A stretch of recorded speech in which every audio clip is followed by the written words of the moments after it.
Can't stand you. Fellow jobbers, welcome to another amazing episode of the Jobber Tears podcast. As you see, we've added another jobber to our table. Do you want to introduce yourself, sir? Hi, I'm Joaquin Morales, co-owner of Battle Club Pro, commissioner of Innovative Pro, commentary for many companies, and I film many companies. How you guys doing? All right. Long-time friend of these wonderful people here. Yeah, so, I got to track him, hunt him down, and get him here. So, thank you so much for joining us.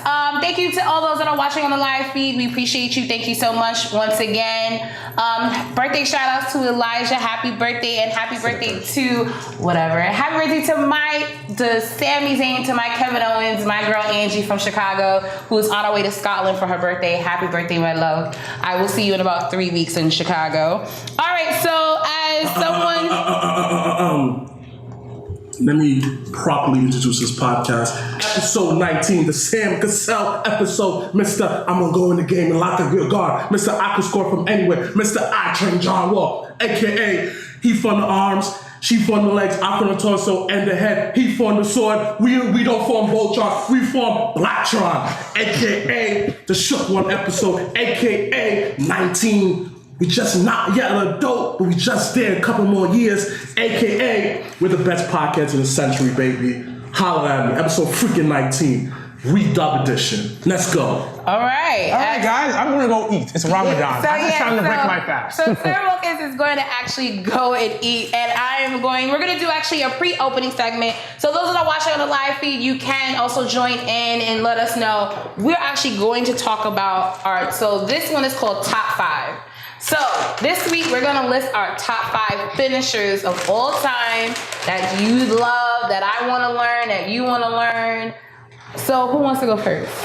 It's his house, so. So you got home field advantage. I'm gonna go Sam with Cassell. That was so random. It's either that or someone else. I like. That was a good one, though. That was a good one. All right. You gotta think of those people like, oh, I forgot about it. Houston's still in the mix, so that's a good one, man. Okay, all right. I'm not gonna argue with it. So top 5 favorite finisher. Not in no particular order. Okay. I say Kurt Angle's Olympic Slam. That goes back to the days when I had to play SmackDown vs. Raw, Here Comes the Pain, all those games. That was the easiest finisher to get off. So that's my personal favorite. Obviously, the Shooting Star Press, the Evan Bourne one, because he's the one that get the best hype and out of anybody seen in the business, and he always does it so crispy. Third one is obviously the Current Stomp, because that's the move that you could literally pull out in a real fight, and everybody get a. Are you talking about Are you talking about the original curve stomp or the curve stomp that Seth does currently? I mean, like either or. It's a little tweaked. Yeah, but like I don't care. Like I just see that's what it is. Like when I watch wrestling, I turn off my brain a lot. What you're supposed to do. So I turn off my brain. I like the curve stomp. That's number 3. Number 4, obviously, the diamond cutter. Because back in the day, everybody doing Stone Cold Stunner, but the diamond cutter after that, you like this. You throw the rock in the air. That was clutch in the urban environment. You feel me? Throw up the rocks like a diamond cutter. And obviously, the last move I love, learn is like, it's more of like the Tyler Rex's used this move. The Burning Hammer. Top 5 favorite moves. Okay. Ma'am. You want me to go? Yes. You could go. I can always go last. Last Larry's. Things they're different here now. Oh, for today. I'll be last today. in everything. First one would be Crossface Chicken Wing, Bob Backlund, who I absolutely love. The other one would be the DDT, because of course you got Jake the Snake Roberts, and then Dean Ambrose. Don't say nothing bad about him. Thank you very much. The third one would be the Diamond Cutter. I love DDP growing up. When I met him, he was actually such a sweet guy. And we actually have a picture together throwing up the rock. So that one is clutch. Pedigree, because everyone knows I love trips. Period. In the story. And then the last one would be the Doomsday Device. Good tag team move. But yeah, that's like actually one of my favorite tag team. Everyone likes, like 3D, but I'm like, nah. Doomsday Device is a very timed, you need both people. It's a real tag team move. So, all right. Well, this was dropped on me last minute. And as a last minute birthday gift to my homeboy Elijah Thomas, happy birthday. Happy birthday. I'm going to name my top 5 ECW finishers. Ooh. We're going to go with That's Incredible. Just Incredible's 360 Incredible. Tombstone. Okay. Man, that single leg Boston Crab that that Lance Storm did. Incredible. Love Lance. 5-star Frog Splash. Of course, classic. 5-star Frog Splash, definitely. Leo, I gave you my shoes to get the water. Don't mind. He's just messing. Don't mind. We're good? Yeah. He's crawling out. I don't know what to do. This is what he does. He's either crawling or he's naked. What? You I didn't didn't see sign up for that. a few episodes ago? No. Naked, chest all out. The Kata Hajime Taz mission. Love Taz. And then to finish it off, Awesome Bomb. Mike Awesome, gone way too soon, incredibly talented. Wow. You're all over the base. Like, what's going on, man? You good? I'm good. All right. So yeah. There we go. That's for you, E.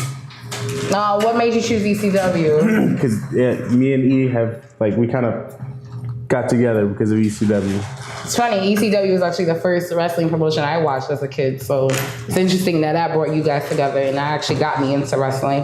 I'm gonna throw it to the person that's eating on the low. Does he have any finishers? I'm right there, my nigga. Oh, you can tell me. That's way off. I don't think he's in the shot. Well, Leo can track when he gets back. Story of our lives. We're on the wing here at Jobbers here, so everyone is just doing their own part. Okay. But all right, are you sure you don't want to name any? I can say it for you. Yeah, he's You're preoccupied. You're not even in the shot. I'm not in it. No. It's just me. Okay, so wait. I could go fix it. Pooch, go fix it. Thank you. You gonna disrupt the man's meal? Yeah, I can. Awful. Well, he better get it together. I feel Look, your pain, bro. everybody better get it together. No, but that one, the live one. The live one is off. He's saying. Way off. Look, I'm the only person in the shot. Oh, it's not only about you, sir. I'm saying, look. Oh, it is. Why we putting more toys in? No, I think you need to go a little bit more over. That's too much. I think that's good right there. Okay. Bam.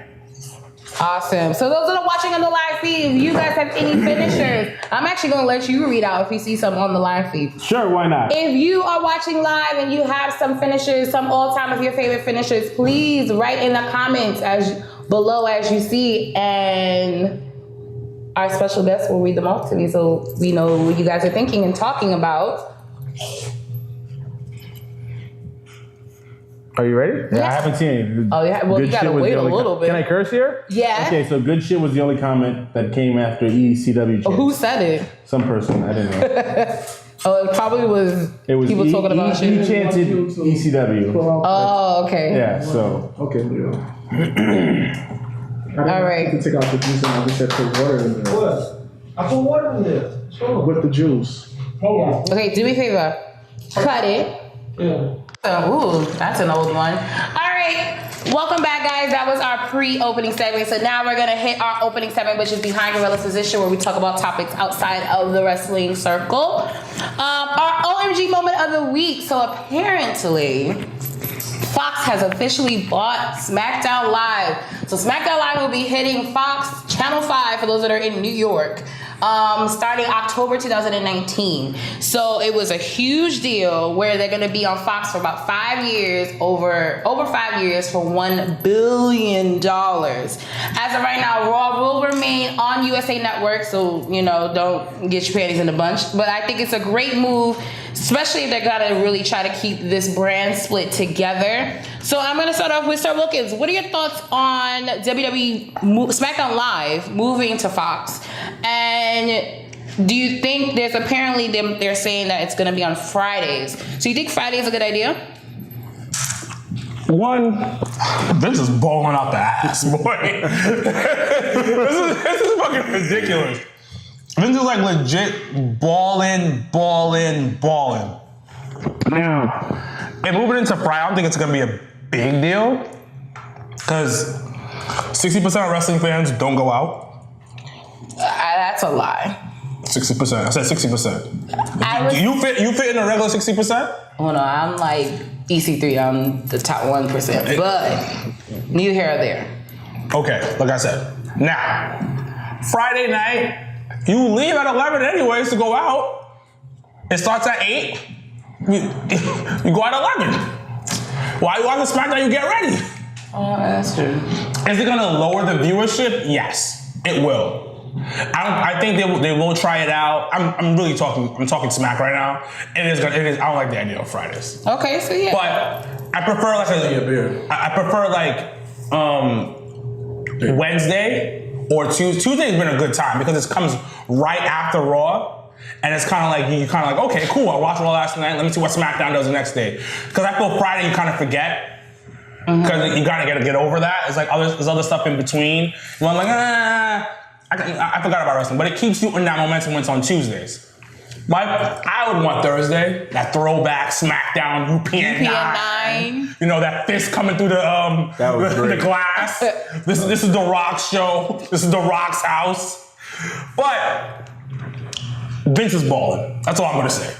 Friday, I'm not a big fan of it, but Vince is balling. Okay. $1 billion over 5 years? Jesus. That is some money. All right, Mr. Black, what are your thoughts on SmackDown Live moving to Fox this coming 2019? Nicodemus been predicted this a while ago, a couple episodes back. This is once again just what Nicodemus said is a great move because it's competition. Let's give you back a little bit history.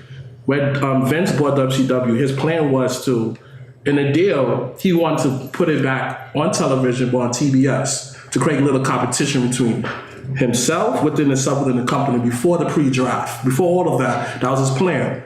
Had WCW a total different thing, own roster, everything like that, to bring competition, because it was good in ratings and bringing money. Now this is great because this officially feels like, this is really could be some real beef between me, a real war. Now, people on SmackDown, you create that magic, like, we gotta do better. Now with Fox involved, they might want a different camera angle because it's a little more edgier programming compared to NBC.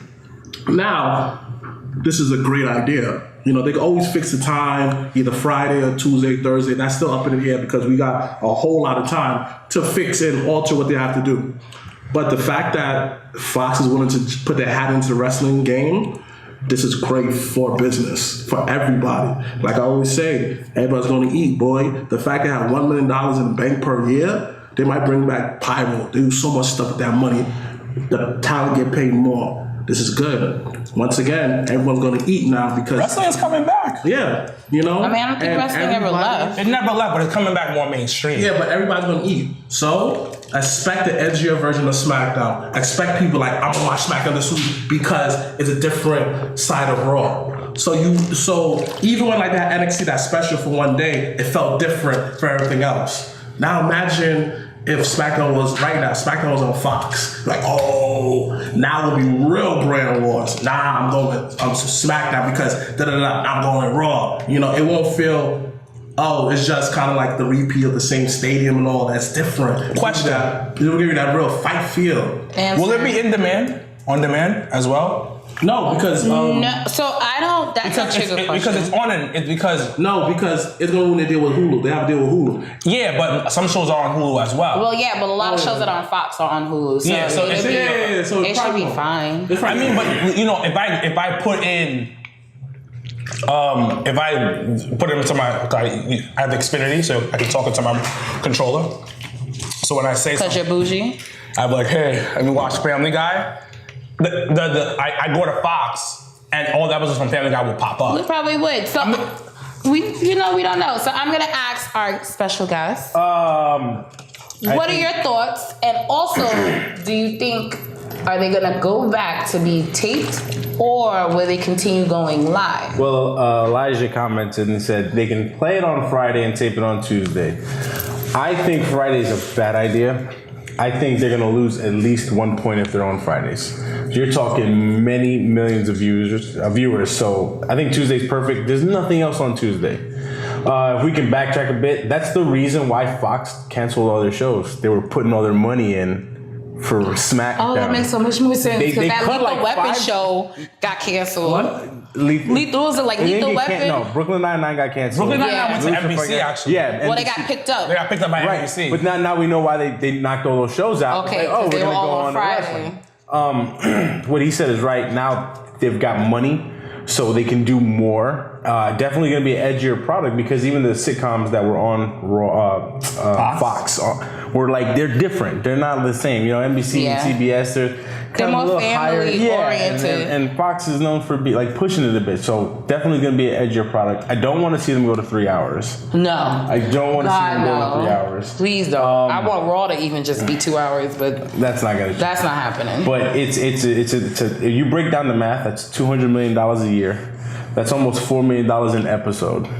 That's insane. Like now they got extra money to pay Brock. Brock's gonna be around forever now. And on top of that, one of the biggest notion that none of us mentioned is the fact that Fox is a sports network.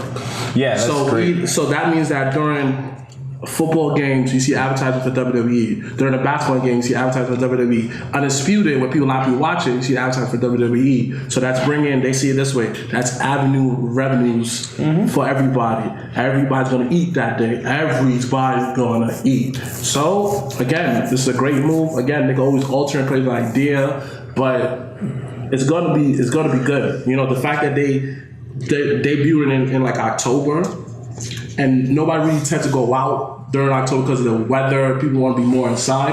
That's perfect. You know, you always got to look at what are the start stuff you want to start. You always got to look at time frame. There's going to be a nice audience. So by the time the summertime is here, everybody's like, oh, Friday Night SmackDown. Like he said, you're getting ready, you know, go to Duce Palooza, whatever you may go, you know, like you may go cheat on your wife, watch a little SmackDown, you feel me, you know? Or like how they go to your mystery house, get a little double toppy, you know, for your girl, your mistress, you know? Or watch SmackDown Fridays, you feel me? But we all mentioned it's on a network. It's like on a regular broadcast. Yeah, it's like you don't have to. You can get like a cheap ass antenna And watch SmackDown. and watch SmackDown. Even though most So, people like, have cable nowadays or have something like some form of like watching like I got Sling just for USA. yeah. So, I mean, I'm going to keep it clearly because I get other channels and Raw will still be on USA. They got Fox on there too. But they do have Fox. But I mean, I have that and I have an antenna. Like, I can legit watch Channel 5 And with you no can just online know streaming. it's Fox. So you're just gonna turn on your TV. You don't have to search for it. Yeah, decide, yeah. You don't have to search for like Fire USA. Or remember when they moved to Sci-Fi? I was like, what channel is Sci-Fi Oh, that on? was mad hard. I was like, yo, or when they moved to TNN. Was it TNN? or Yeah, TNN. Spike. No, Spike. it was TNN. It was first, but then they Moved to Spike. Yeah, they Moved to moved Spike. You had to, Spike, no, Spike changed his name to that. Yes. yeah. So but you couldn't. You had to look for it. That was the whole thing. You had to look for it to find out, and they had to do like ads. Check your local listings to find out where Spike is at. The whole thing is like, this is big money. This is like Humongous. Fox been around for years. Like when they were on UPN, that was like a newer network. Like this Fox deal is huge, and I really keep saying this is like them moving to another like level. Their stock went up like about 8 points in one day. Yeah, I gotta get some stock now. I feel like. And they have Ronda involved. They have this going on. They're on ESPN consistently. Like Brock is just doing interviewing on ESPN every time WrestleMania is around. This whole thing's mainstream level. They want big bucks now. It's a big deal. It's a huge big deal. Okay, gonna move right along. So those that are watching on the live feed, today is Tuesday, May 23rd, Wednesday, sorry, May 23rd. But we are honoring today Owen Hart, who passed away 19. The better heart. Brett was overrated. Was a little, but we're honoring him today just to talk about some of our favorite moments of Owen. But those that I don't know, here are some of his accomplishments. He was a one-time IWPG Junior Heavyweight Champion in 1988.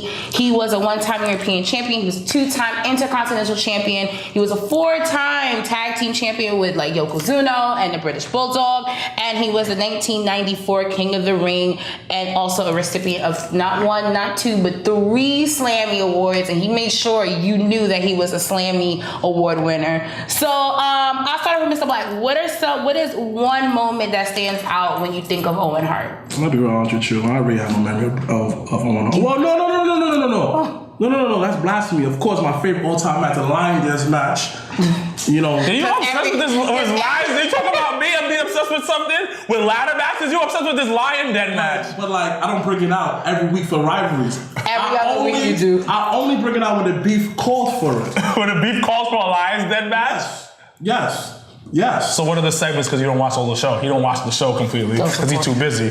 But Hollywood over here. one of the segments is dream matches. Yeah. So we make up a match every week, and he always Every other week. No, I do not.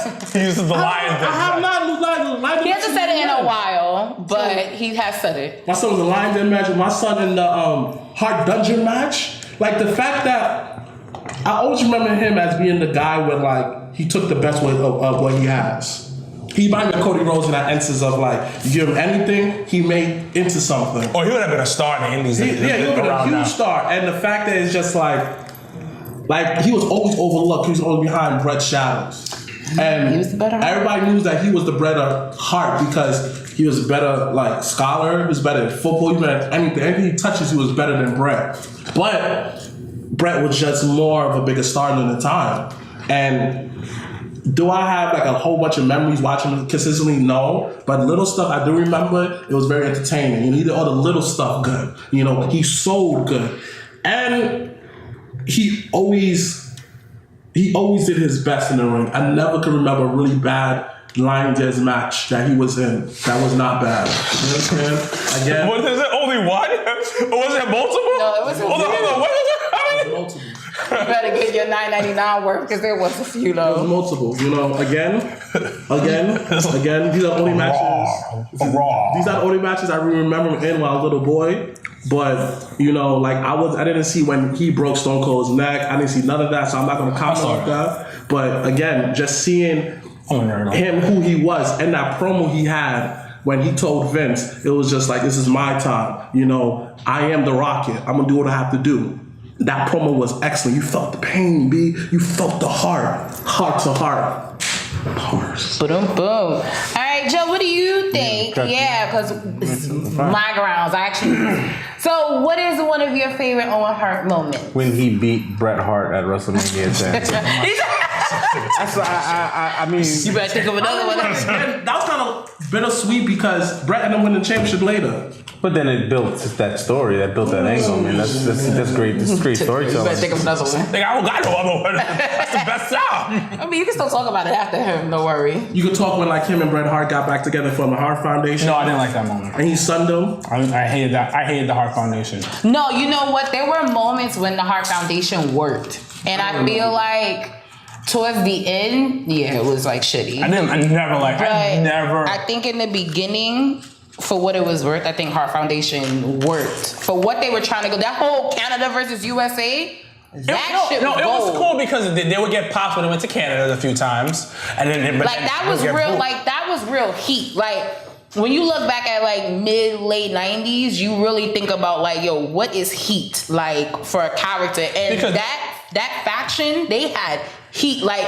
Americans hated the Hart Foundation because they believed in kayfabe at the time. Yeah, because my favorite moment before this motherfucker just took my stuff was great minds think alike. The same thing. Like their rivalry was really good. Bret versus Owen was a phenomenal thing that they really worked out, and I really and truly enjoyed it. Every match he put up was amazing. My moments with him was the fact he was the only white guy in the Nation of Domination. And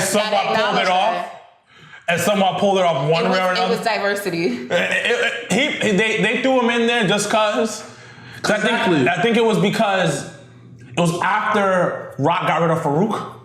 Yeah. And then they brought Owen in. So it was a weird thing, but Cody Rhodes, he made crap out to something. Yeah, and that's what I'm going for, because like Owen they gave him the bad end of the stick when it came to him in the industry. Yeah, like they pushed him, then they take him down. Pushed him, take him down. Pushed him, take him down, and they didn't know what to do with him actually for a while.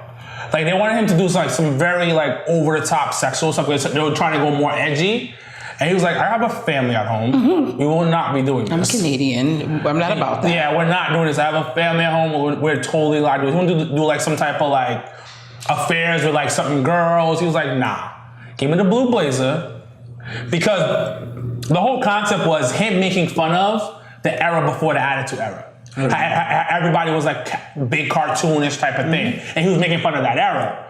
So that's why he did that and took it and ran with it. Like ran with it, and then his demise. Because that day I remember like it was. Yeah, I remember watching it, and it just was. I really missed weird. it actually because I was gonna watch Raw recap, and we didn't. Sometimes we couldn't watch the pay-per-views. Oh, like I had to sneak. Yeah, peek for that shit. My mom was like.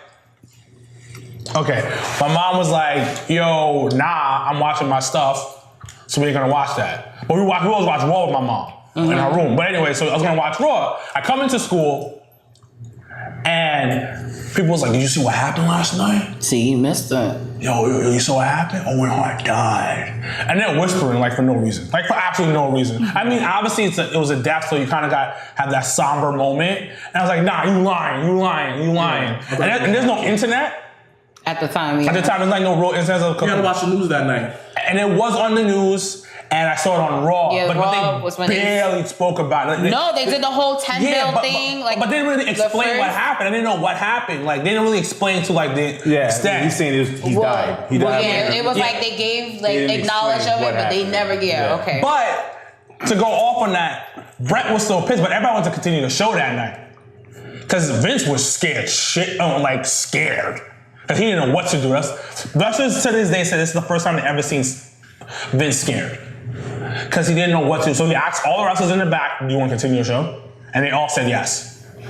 But the crazy thing about that, everybody blamed Vince Russo on it too. There was just like kind of Vince Russo had an interview. He was just like, the guys who did it are the ones who did who did Sting's entrance. And they did Shawn's too. Yeah, they did all of that. It was good work. And there was just like, he asked Owen, it was an he's like, "Yo, Owen, you want to do this?" Owen said yes. No, Owen didn't say. Owen said yes, but he didn't want to do it though. Yeah, but he felt super uncomfortable about doing it. Like, word is that he was super uncomfortable about doing it, and they tested it like one or two times, and it got it. He was like, "I don't want to do it anymore," because he was like, it was mad high up in the air. Yeah. Like, and he didn't feel uncomfortable about it, and the way it was done, it was just weird. But to move off of that, we get into that rabbit hole of him. Like you said before, he is like Cody Rhodes. Like, whatever you give him, he'll do the best of it, and he has a high morals and everything. Like, Cody would not do anything with his father's death, because they tried to get him to do something with Dusty's death.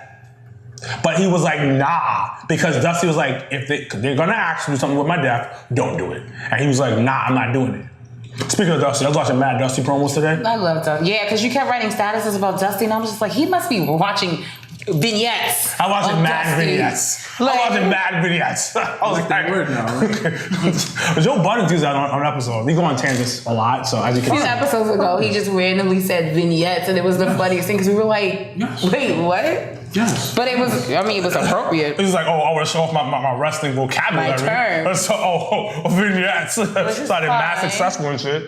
Before we move on, I'm trying to think my favorite Owen moment. I mean, I did love Owen and Jeff Jarrett as tag team partners. I was tag team champion. think it was a great time. And even Jeff mentioned it during his Hall of Fame speech. And Mark, this year was like really the plea for Owen. I remember when Jeff Jarrett won the IC title, it's supposed to be Owens to win it. And after that Jeff won it, he gave himself like, Owen! Yeah, he gave him a little, nod to, but I definitely, just even reading and just knowing wrestling stuff, like hearing people's stories about Owen backstage and how he was a comedian and how he played pranks and everything. I think that is like some of the best things that I feel like not everyone knows about Owen, but as wrestling fans, like if you're a real fan. But like some of the pranks he pulled, I felt that wasn't like, yo, I'm really gonna kill you, like pooping someone's back. It was just like, I got caught again. So that's why I think everybody loved his pranks so much, because they were innocent pranks. You can't get mad. Yeah, no, I think it's good. I always like to hear the background story. The backstage antics are always kind of the best, because you can tell a lot about the character inside and outside of the ring. Yeah. So once again, if you guys are watching the live feed and you want to say your favorite Owen moments, please do. We're gonna move right along to the question of the week. Yes. Stop. Okay. Just realized the line. All right, so our question of this week, and I think it's something we have kind of touched on once or twice in previous episodes. But question of this week, and those that are watching on live, and you can answer as well. Should WWE have an off season? You know, we've always talked about wrestlers being injured. My always complaint was WrestleMania 32 in Dallas and how disappointed I was that their brand mama was injured and I spent all that money to go to Dallas. But neither here or there. It actually came up again on Edge and Christian's podcast, ENC's Pod of Awesomeness, and where they had a section where they had questions and answers. And this question was presented to them, and they even said that they don't think that WWE should have an off season. I mean, there's a lot of factors that go into it, you know, especially with like TV deals and appearances and things like that. $1 billion. Well, yeah, now you're going on a network like Fox, so there will be 0 days off, really. So I'm actually going to start with Joe on this one, since you know you kind of have the ins and outs of knowing backstage in putting together a wrestling show. I wouldn't mind staggering the shows. So, like, let's say Raw is on 3 months, and then you have NXT jump in its slot for a month, and you give those guys a month off. And then you switch it the same way with SmackDown's on for 3 solid months, and then you bring another product in. And like you stagger, like not an off season, like you got 3-4 months off, like a month, give 4 weeks. 4 weeks, stay home, do whatever you want to do with your family.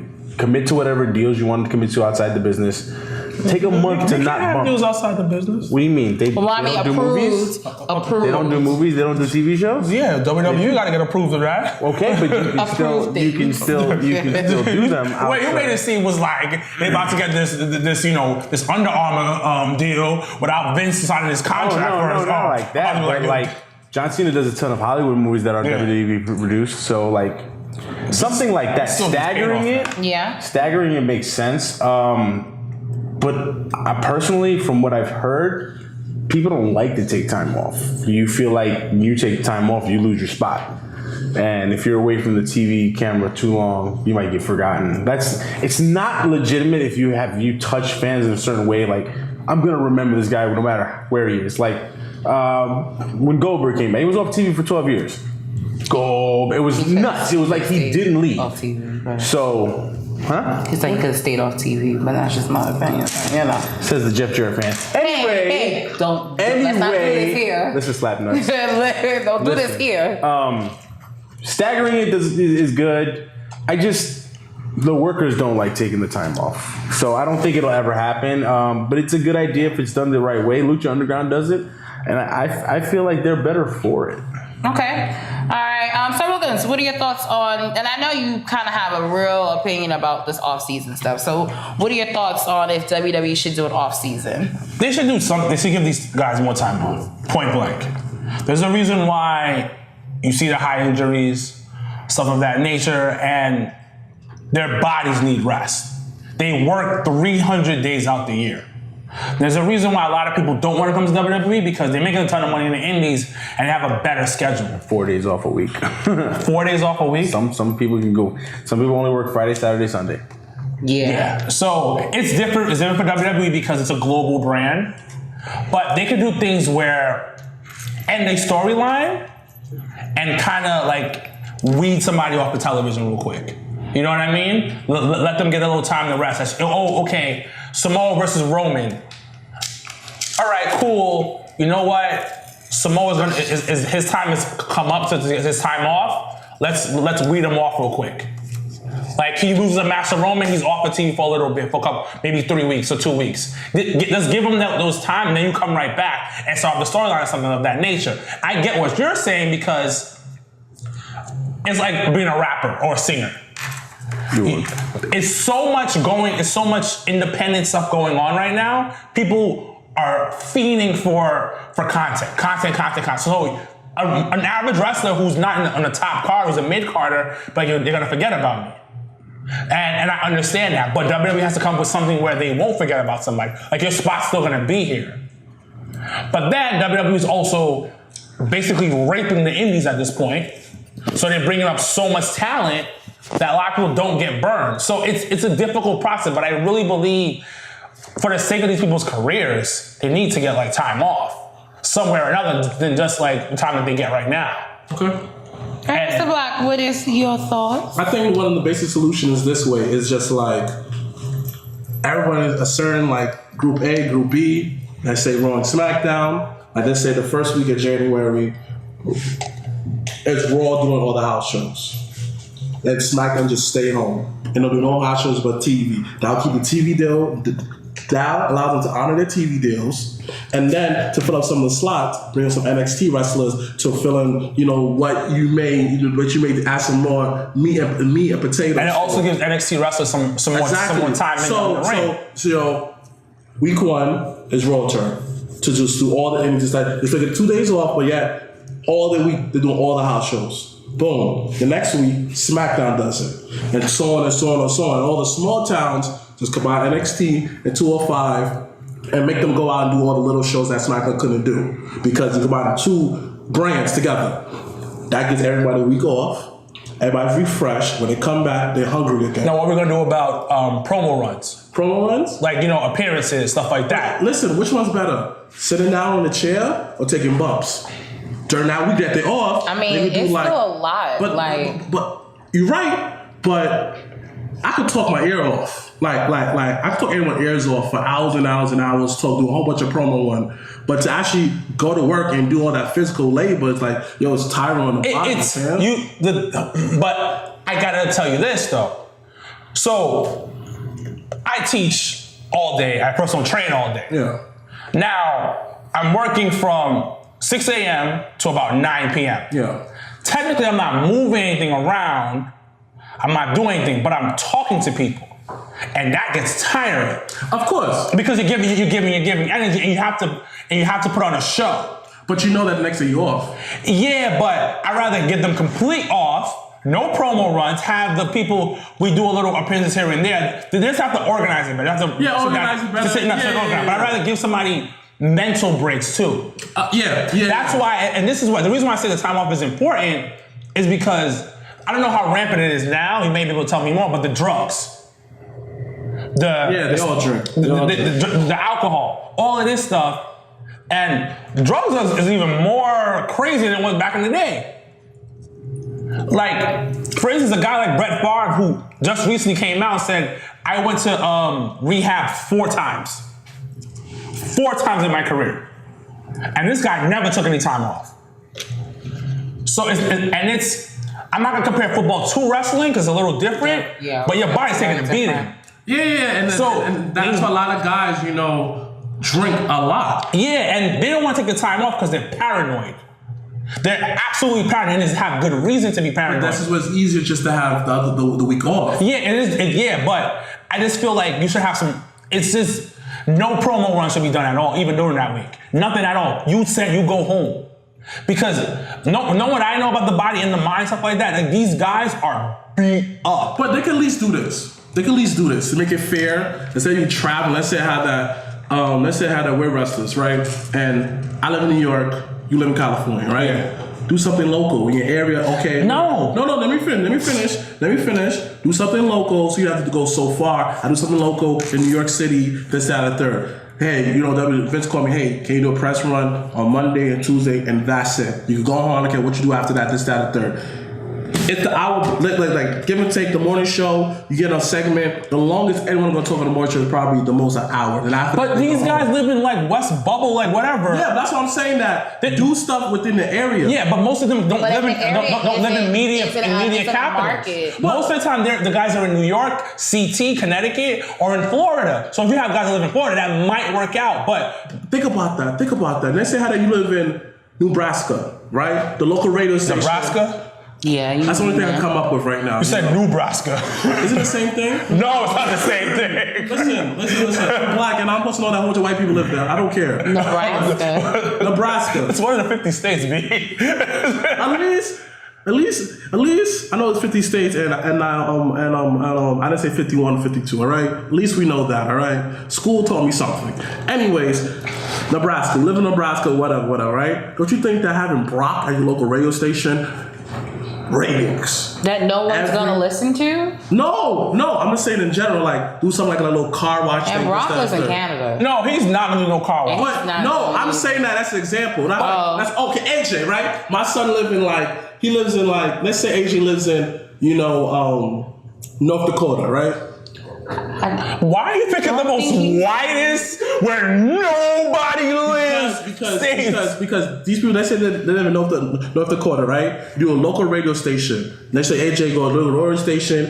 Everybody want to hear what AJ got to say. Bring a little pop in there. All right, you out. You do what you have to do. You stay within your area and you good. I get that. I get what you're saying. I get what you're saying on that one. But I'm telling you, people need mental rest. I agree with you. But nobody wants, even if you want a radio station, you have to represent the company. So I can't be rude to a dude that comes in there because I don't want to talk to nobody. I still got to put on a show. Like, these guys, and I'm telling you this right now, need rest. I say this way. You agree with me to a certain extent because you believe that on and off every week is cool. Yeah. But I think that the disconnect with both of us is saying that I said that still do 1 or 2 day press. No. Say no. I don't think they should. How about this? We agree to disagree. All right. Whatever. Next thing. No. I gotta get the last word in. No. All right. Awesome. So we're going to go to our last topic, which is our Superstar Spotlight this week. We are actually doing the American Nightmare, Cody Rhodes, this week. So for those that know, All In is during Labor Day weekend in Chicago, and it's him and the Young Bucks 100% financially supporting the event that they're putting on together. But my question to you guys is, will he ever return to the E? Will he ever... AKA Death Row? AKA Bad Boy, AKA every, Grand Hustle, whatever you want to label it. Grand Hustle people eat there, like T.I. Not everybody he don't rob people. T.I. the only person that eat, probably. Look at B.O.B. Where he at? My son be eating. My son going to all the time. Like, you just chew When like the last time B.O.B. had a hit? My son, you have to understand, like... When last time he had a hit? All right. So... Once again, as you guys know, Cody Rhodes is right now in Ring of Honor and dibbles and dabbles in New Japan, and he's in the indie scene. He's doing his own thing, and he's kind of proud of himself. He's kind of proud that he stepped out of his comfort zone and has gone into the indie scene. So I'm gonna present this question to you once again, to you guys: will he return to the E? And what has Cody done for independent wrestling? I'll take this. You mind? Sure. You mind? Wearing a shirt. Better talk your smack. Cody Rhodes did something that he gave the blueprint to a lot of people who left WWE. The excellent blueprint. Like, he did everything right. He asked for release. He caused no trouble. He didn't air on no one's business. To this day, he does interview. He doesn't air on nobody's business. And that's the right way to end a personal business relationship. Because he thanked them for raising them within the business. He thanking them, keeping them in the job. Like he said, he took that job for life. But Cody Rhodes went out there and bet on himself. And the fact that his entrepreneur mind saw opportunity, he humbled himself, went to all these different indies events, and he did what he had to do. A lot of people say that he don't ask for much. He asked for a certain price, and he's very professional. I met him at House of Glory. Cool guy, really down to earth, and he enjoyed the fans. Cody Rhodes basically saw that 10-seater arena with his boys because he kept on good PR with everybody. Cody Rhodes basically told the world that, I'm gonna make this money without the machine, and he did it. He told the world that independent wrestling is here to stay. There's no longer need like huge federations. There is no need for WCW or ECW to make so much television. We have the internet. We have YouTube. So many different avenues that you just go out there and present your product. Everybody who's on that show is going to eat somehow. The fact that he has, I forgot what it's called, like all these podcasts, 100 different legends all over the business coming there to support, making a mini WrestleMania weekend for the indies. The fact that he had the NWA match for the title to say, Billy Corbin, you're gonna eat too, B. Come on, get the title, get your champion, I'll beat him and win. The fact that he said, WWE, I wanna play the music how I wanna play it, and not tell me and not tell me when to play or what kind of music to give me. He said this, just give me who's gonna go over and that's it. He told the world that I'm Cody Rhodes, not the American dream, but the American nightmare. Cody Rhodes put the whole Indies on his back and got to the mind to say that this is Bullet Club land. The fact that he pulled off a DX, it kind of faded Raw to show the world that I don't give a damn. That's the passion he has for the business. He's not in it all for the money, but he's in it for the passion. That's the true American nightmare right there. Cody Rhodes. So you just want to cut a promo? You just want to cut a video? just give us a 16 bars. His feed went out. Yeah, he's about to change it right now. Did you just give us a 16 bars and we just didn't know him? He did. He cut a promo. That's why he sweating so hard. He cut a promo. I mean, you're the indie guy, so you might as well go next, brother. I want Gatorade to replenish my sodium intake, but I wonder what happened to it. You know, you can lick your palm and there's salt in your palm. Whoa. It's disgusting. They're absolutely disgusting. Anyway. This is the same one that says this way. I will not sit on the train because bums sit on the train. But you hear what he just said? Lick his palms to Well, he getting chopstick from random, so it's cool. Lick the sweat, like, that's a lot of shit. That's disgusting. So there's a reason why it's leaving your body. You know what the sad part is? It is disgusting, but there is actually real truth in what he said. There is salt. So it's a very fine line. It's disgusting, yeah. It so is. nasty. All right. Joe, what do you are a part of the independent wrestling scene. So what are your thoughts on what has Cody done for independent wrestling, if he has done anything, in your opinion? Of course he's congratulations to him, the Bucks, Bullet Club. He's, like he said, he kind of put the independent scene on his back. I wouldn't say the entire scene. He's put an eye on it, a different kind of eye on it. There's been plenty of guys to leave WWE and hit the indies and not have the same effect that Cody's had. Why do you think he had that effect, though? His willingness to work everywhere. Yeah. His willingness to work everywhere is. So you're saying that most dudes who, I don't mean to cut you off, but I want to really, because you are the indie, you know the indies a lot better. I'm a little biased somewhat. Yeah, I've heard the term was WWE mark. I just want to explore if that's true or not. Who said these words? A couple people. I am. That's what it is. What it is. I'm just keeping it up, but I enjoy a good indie show. Okay, cool. And I expect Battle Club Pro will be awesome. You have an amazing card. Yeah. What? I was like bullets. You know? Oh, it didn't even sound like you said bullet. So I was like, what? You know, play on the Bullet Club.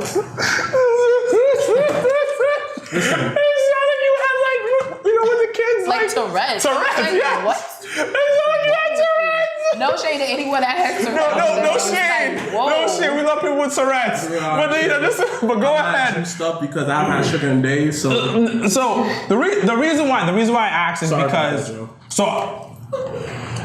he's done a lot. Mm-hmm. But I think people forget the reason why is because of his WWE background helped him elevate him a little bit before he went into indies. Like you knew what he was about, and his dad raised him well, obviously. No. So he was willing to work with everybody. Like you said, willing to go to every other show and work and build his name up and everything. But I think WWE did help him a little bit as well. Because coming from WWE, you have a little bit of a name, so you can get the better gigs and people are willing to book you. Yeah, I agree, but I think what seems to be lost in translation right here is that as much as he seems to have done for the indies, I think the Bucks did for him. I don't think the Bucks get enough credit. Like Kevin Owens, like, hey, this is my dude, look out for him. And I don't think if he doesn't have the affiliation with the Bucks, I don't think he's major. I think the whole Bullet Club thing really worked for him. But once again, but I think it's because Kevin went to WWE. But that's a kinship from the indies. Yeah, it's a kinship. It's still kinship. But he got to know Kevin a little bit better when he was at WWE. Okay. So they get to know each other. This is like, yo, you know what? You a good dude. Mm-hmm. So I'm gonna hit up my boys from the indies. Take care of this man. He's a good dude. I've seen him work in WWE.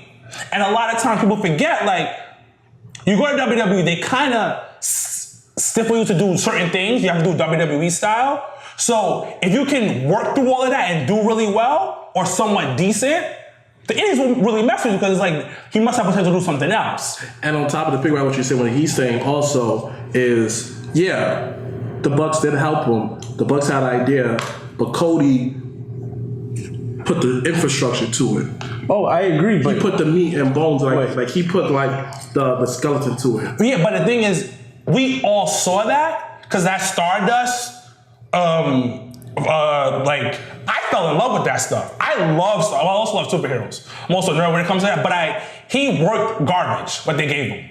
They said, here, try this, and do your best with it. So you kind of got an idea that he was a creative person anyways, and you can kind of trust him. Like, WWE gives you like a small sample of like trust. Yeah. Because you got to deal with whatever is given to you, you got to deal with it. And the reason why The Rock is so successful, because of the work ethic he had to build working for WWE when you're working retarded amount of days. And we already spoke about because there's no off season. Now, I'm not taking anything away from Indies. I'm so slowly starting to fall in love with it.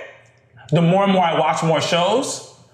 But I understand a lot of guys who go from WWE kind of get a little, have to surpass the bottom and go to mid-card already. Yeah, just like with, I remember Dan Bryan thanked Vince for firing him. He's like, yeah, oh, so much money. Yeah, because you know what? You touch a little bit of gold, you touch with some prestige, and I'm gonna go out and do my thing.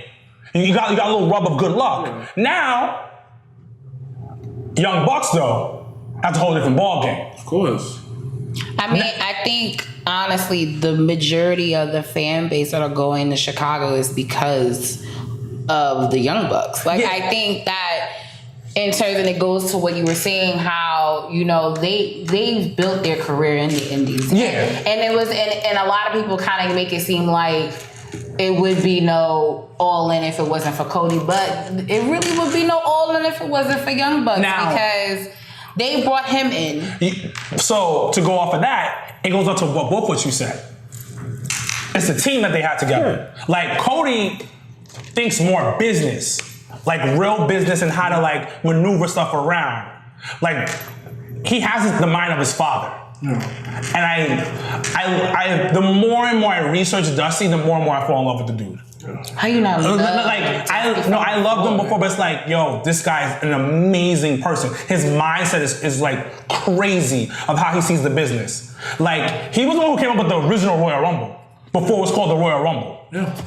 Like, his mind. So Cody has that. Now the Young Bucks have the clout out their ass. Yeah, because like they definitely built up their whole. So they work the indie circuit the way that most guys probably in like you met on their earlier stages probably did. Work to the top. But then again, I felt like they also got the name on the map because of TNA. Because if you remember these matches, it was not called the Young, but it was called Generation Me. I don't know if you was really down with TNA during the time during the good days. I remember it's like, who are these guys? They look like ripoff of the Hardy Boys, but their matches with the Motor City Machine Guns, I was just like, these guys. How old are they, the Young Bucks? I think they're like around our age. 30s. Yeah, I think they're a little bit older than us. But the fact that I see them go, just to end off everything, I say two things I'm gonna say. My favorite gimmick of Cody Rhodes is when he used to come out, dashing Cody Rhodes. You just look at the Titantron, fix his blazer, and you saw it like, oh, it was a mirror in the Titan. Like, that's his heart. And one thing that nobody gives him credit, and everybody just give the Miz credit. My son took the old IC title design, threw it in the garbage, and brought the classic one because he want to bring more prestige to that title. And that run he had with the title, he set the infrastructure to the Miz take it to that next level. Because once that belt changed to the classic one, the one that Stone Cold held, Triple H, The Rock, Mr. Perfect held, that's when you felt, yo, give it some time. He set the foundation, and the Miz ran with it. But to answer the question, though, is he going to return to WWE? Yes. Everybody does. Yeah. Everybody and I think we all went, especially me and you definitely, we went on a tangent about his career in general, but the amount of guwap money they will offer him when the time is right. He will return, and he has a good relationship with them. Yeah. But I also think it's because of, like, I go back, it's because of his dad. How much his dad was involved in that. I mean, then again, because it's like, then again, even though you have good, like, your dad gave you good grace, you also know how to, you as the man, you got to keep up that good grace. Yeah, but he doesn't want to disrespect his, what his dad helped build. It's his legacy. That's all that matters. Yeah. Yeah. So actually, before we move on to our second segment, I'm going to give you guys a bonus question. Now, we spoke about Cody going to the E, and there's those that are, super marks. You realize that there was a tweet earlier today by the Young Bucks who announced that they have 6 months left on their contract. Do you think they will jump to the E? No. I don't think so. Not at this point in their career. No. Because they have spoken about it, they have mentioned it, and they said they don't know if they would, but they're not gonna deny it because they have so much control of what they're doing. Like they get all their merchandise sales. Because I went on ProWrestlingTees.com, bruh. Their yearly top sellers was Young Buck, Bullet Club, Cody Rhodes. I was like, what the? And the crazy thing about it, their merch sell way better than WWE merch in other stores. They didn't Hot Topic. Well, it's because it's more like it's more accessible. Like I always said, if WWE, I mean, they failed when they did that restaurant shit. They have clothes everywhere. But I'm saying, like, if WWE had like a store, even if it was in New York, and it was more accessible to get into, then I think more people would buy merch. But I think WWE does so many online promos and all this other shit, and blah, blah, blah. It's like $1 t-shirts, 20% off of championship belts, blah, blah, blah. But I think with Hot Topic and things like that, it's more accessible. But they wouldn't go. They wouldn't go anytime soon. I think they'll put an AJ Styles type of thing when it's later on in their career. I mean, this is kind of later on. It's not. They've been around for some time. They've been around because they came in young. Right. So do you go to the E when you're entering your prime, or do you go towards the end of your career? You go to like mid to the end of your prime, and also you forget their schedules are lighter. Yeah. Like he said, you're working 3 days a week? Some people working 3 days a week, bro? Or like kind of, if you did mental breaks from everything, yo, I don't want to come in this out there, cancel your tour dates. Okay, now you might get a Brock deal. That's what I'm saying. Like, so I don't know. I mean, no one's getting a Brock deal, but you might get like a what do you one think? right under it. What do you think? I think they'll go to WWE. I think once the money's right, everybody will. No time soon for sure, but they're definitely going to end up there. It just makes it because they'll get to a point. It'll be a point where they can negotiate their deal with enough power to say, okay, I'll work one house show a week, a TV, and a pay-per-view, and that's it. So, but do you think they would do that though? I don't see them doing that. I see them. If Vince gave them the money and gave them the schedule like most guys have now, I think they would take it because I feel like that's kind of like this. I mean, there's not the schedule you mean now. Most guys? But I mean, in terms of being on a brand, then pay-per-view, then house shows, then appearances. Yeah, you're saying house shows. I'm telling you, like if they're gonna negotiate when they know they can get they work 3 times a week, and they get maybe 6 to 7 figures. Yeah. No issues. And they get merch money. They'll negotiate when they know they have full control. Because they're like the way that they sell merch is the way that like New Day sells merch when they were at their prime. They still sell merch. Oh my god. They actually don't. They don't sell it because it's getting stale. Because it's getting old, unfortunately. But like the money that they're making, bro, is like, nah, I'm not going. And especially off of meet and greets on type of shit. They'll get to the point when they're tired of running their own business. Yeah. That's what it is. Like, they're gonna get to that AJ Styles level, become legendary, and then dip out. So basically, in Lehman terms, they basically want to let themselves get gentrified after a while. Yes. Any questions from the people? You just called out the whole city. It's layman. As what? It's layman term. Yeah. Listen, you don't talk, all right? But he just asked I want Gatorade, to like replenish my, You got to let that go. I'm sorry, I'm not going. They are making more money on their own. Okay. Going to the E. What you wrestling podcast said that? Shout out to y'all. Vince run them in the ground. Vince is gonna run them in the ground. Who said that? Julian Bell, Okay. Jermaine LW said if the money right and they are creative control of their characters. Which they won't.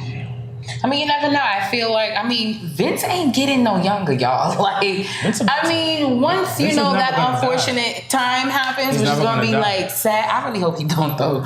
But once that happens, like, there's a whole bunch of stuff that could change. So, he's putting everything into XFL right now. Like, they even posting jobs and shit right now. Like, I was like, do I need to touch up my resume or something? They are? They are posting jobs. What are they posting jobs for? For XFL, for, like, marketing and, like, advertising. Like, that marketing going again. I was like, yo, do I need to put my resume up there? Because I could make some moves. But we're going to move right along to our second segment, which is the WWE recap. Part of the culture here, so First of all, guys, y'all got to indulge in all parts of the culture. I'm going to tell you his excuse. I'm busy. So I'm busy too. All right, so this week, Raw and SmackDown, we're going to talk about it as we do every week. We're going to do 2 ups, 2 downs. So shout outs to our homage to Up, Up, Down, Down.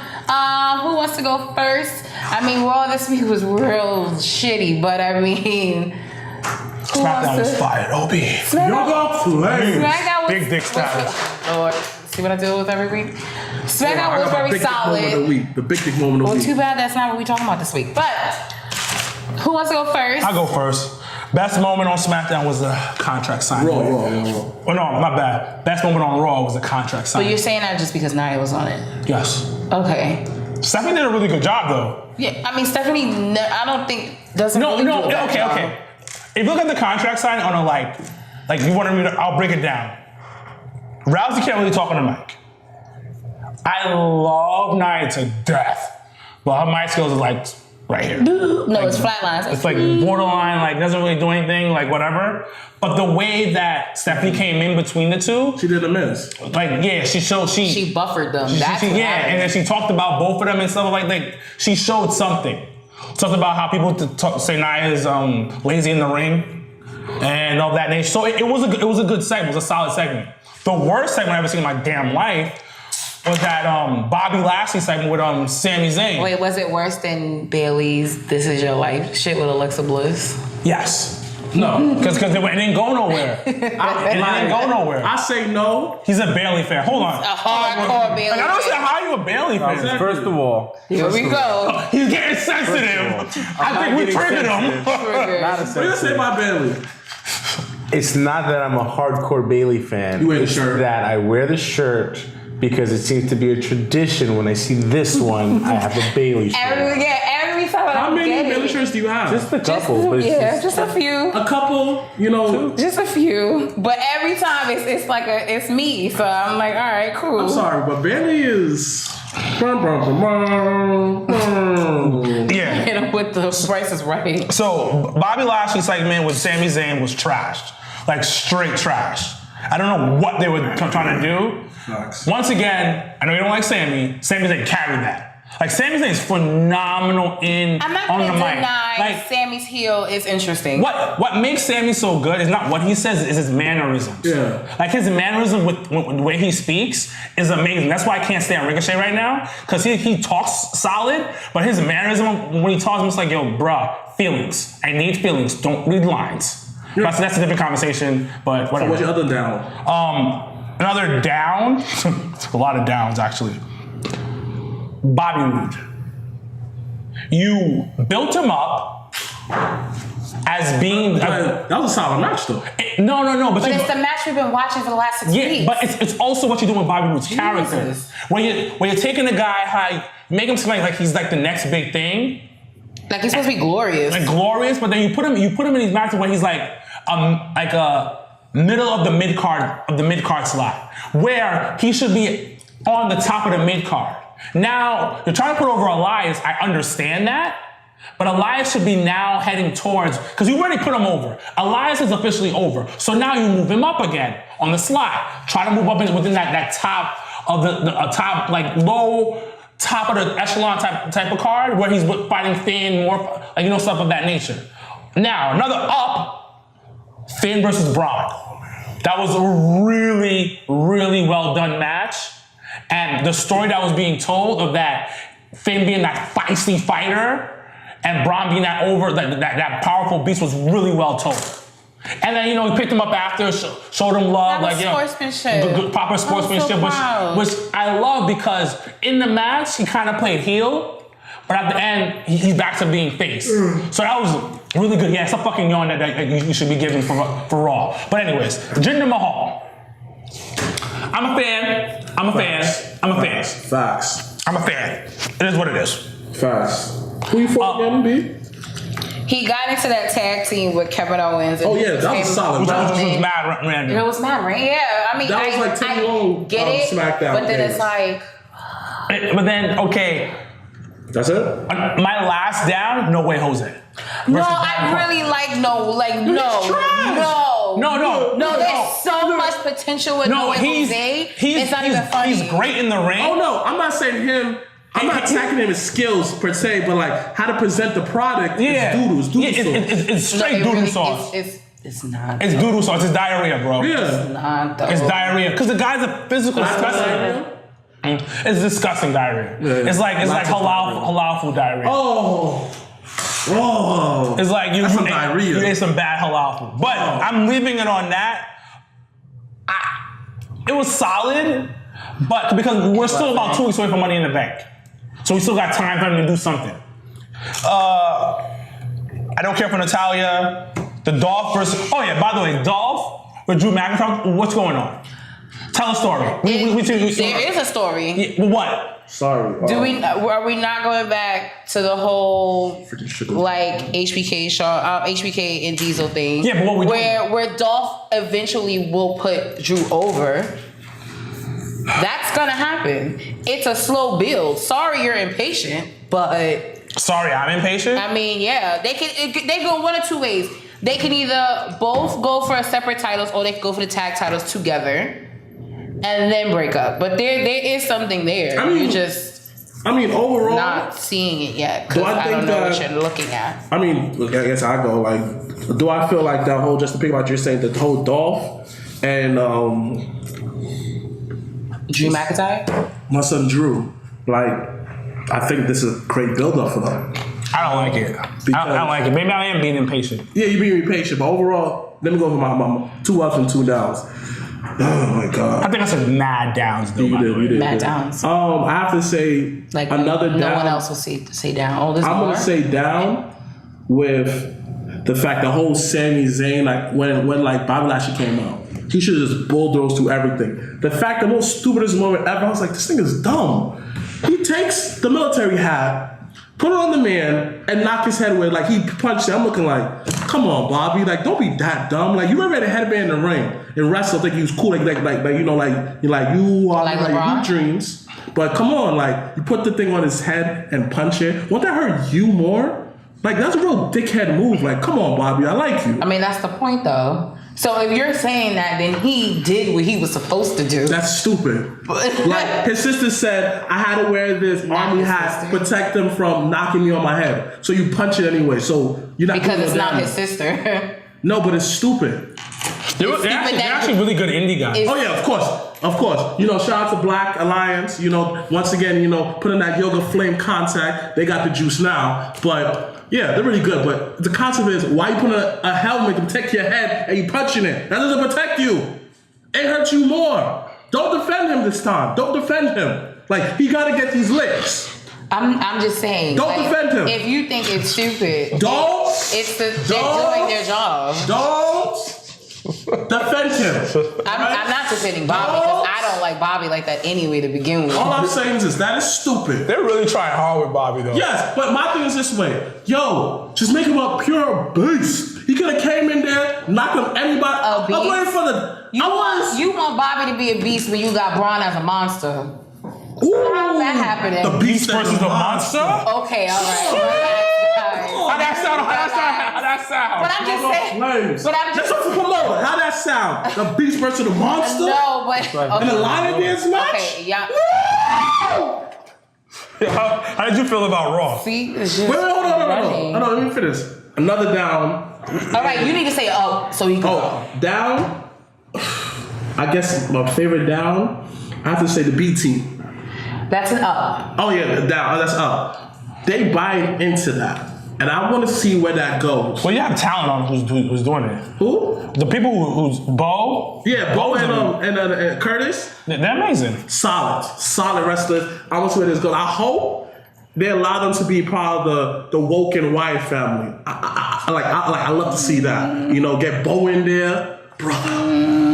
Me and you been centuries away from each other. Imagine that dynamic. Definitely don't think Bray would say that. No, but like, Matt will come in, ad-lib, like he's his hype man. You know? He's like, brother, centuries away. Come on, I got this stuff for my brother, That's to get everyone over. Everyone eats. That's another up. Another up for me is, of course, the Finn versus the Braun Strowman match. That was a big dick moment. A lot of big dick moment right there. Real solid dick right there. Real solid. Lord of mercy. Another down. What the hell are they doing with Alexa Bliss? That whole match with her versus Ember Moon was good. It was solid. But it's just like, come on, Em. I mean, come on, come to W. Like, what are you doing, Alexa? What do you mean? They already, both of them are already in Money in the Bank. Not necessary. Like, they should. What do you mean? It's funny how at times we complain at times when we don't get solid matches, but then when we get a solid match. No, I'm not complaining about the match. I'm just saying how many times these girls gonna wrestle? Like, I'm getting over it. What do you mean? Think about it. Ember Moon could have fought something else. Like, instead of Alexa Bliss, she could have fought Alexa Bliss. I mean, not Alexa Bliss. Shoot, Mickey James. You understand? Like, instead, and they have a lot of solid women on the roster. You understand? A lot of solid women. They can do so much more. Or get an up and coming somebody from NXT to wrestle or something like that. Get my solid match. Dana Brooks. Oh, I ain't gonna front. I don't know what's been going on lately, but they was looking like a joint, Lord. Like, Lord.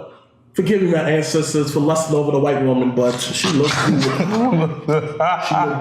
You can go joking. What did you think? All right. Yeah. What are your talents overall as this one Down took most of it? Down is the disconnect that Bobby Lashley has with the fans. It's just not there.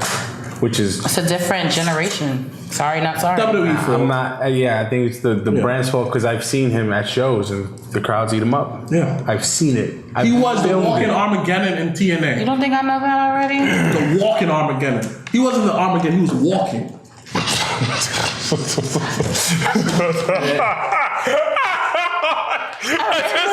He wasn't the Armageddon. He was walking. That was right. He got 2 feet. What? He was walking. He wasn't the Armageddon. He was walking.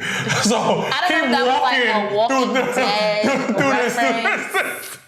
I don't know. What's another down that you have? I'm a big proponent that Kevin Owens should never lose a match.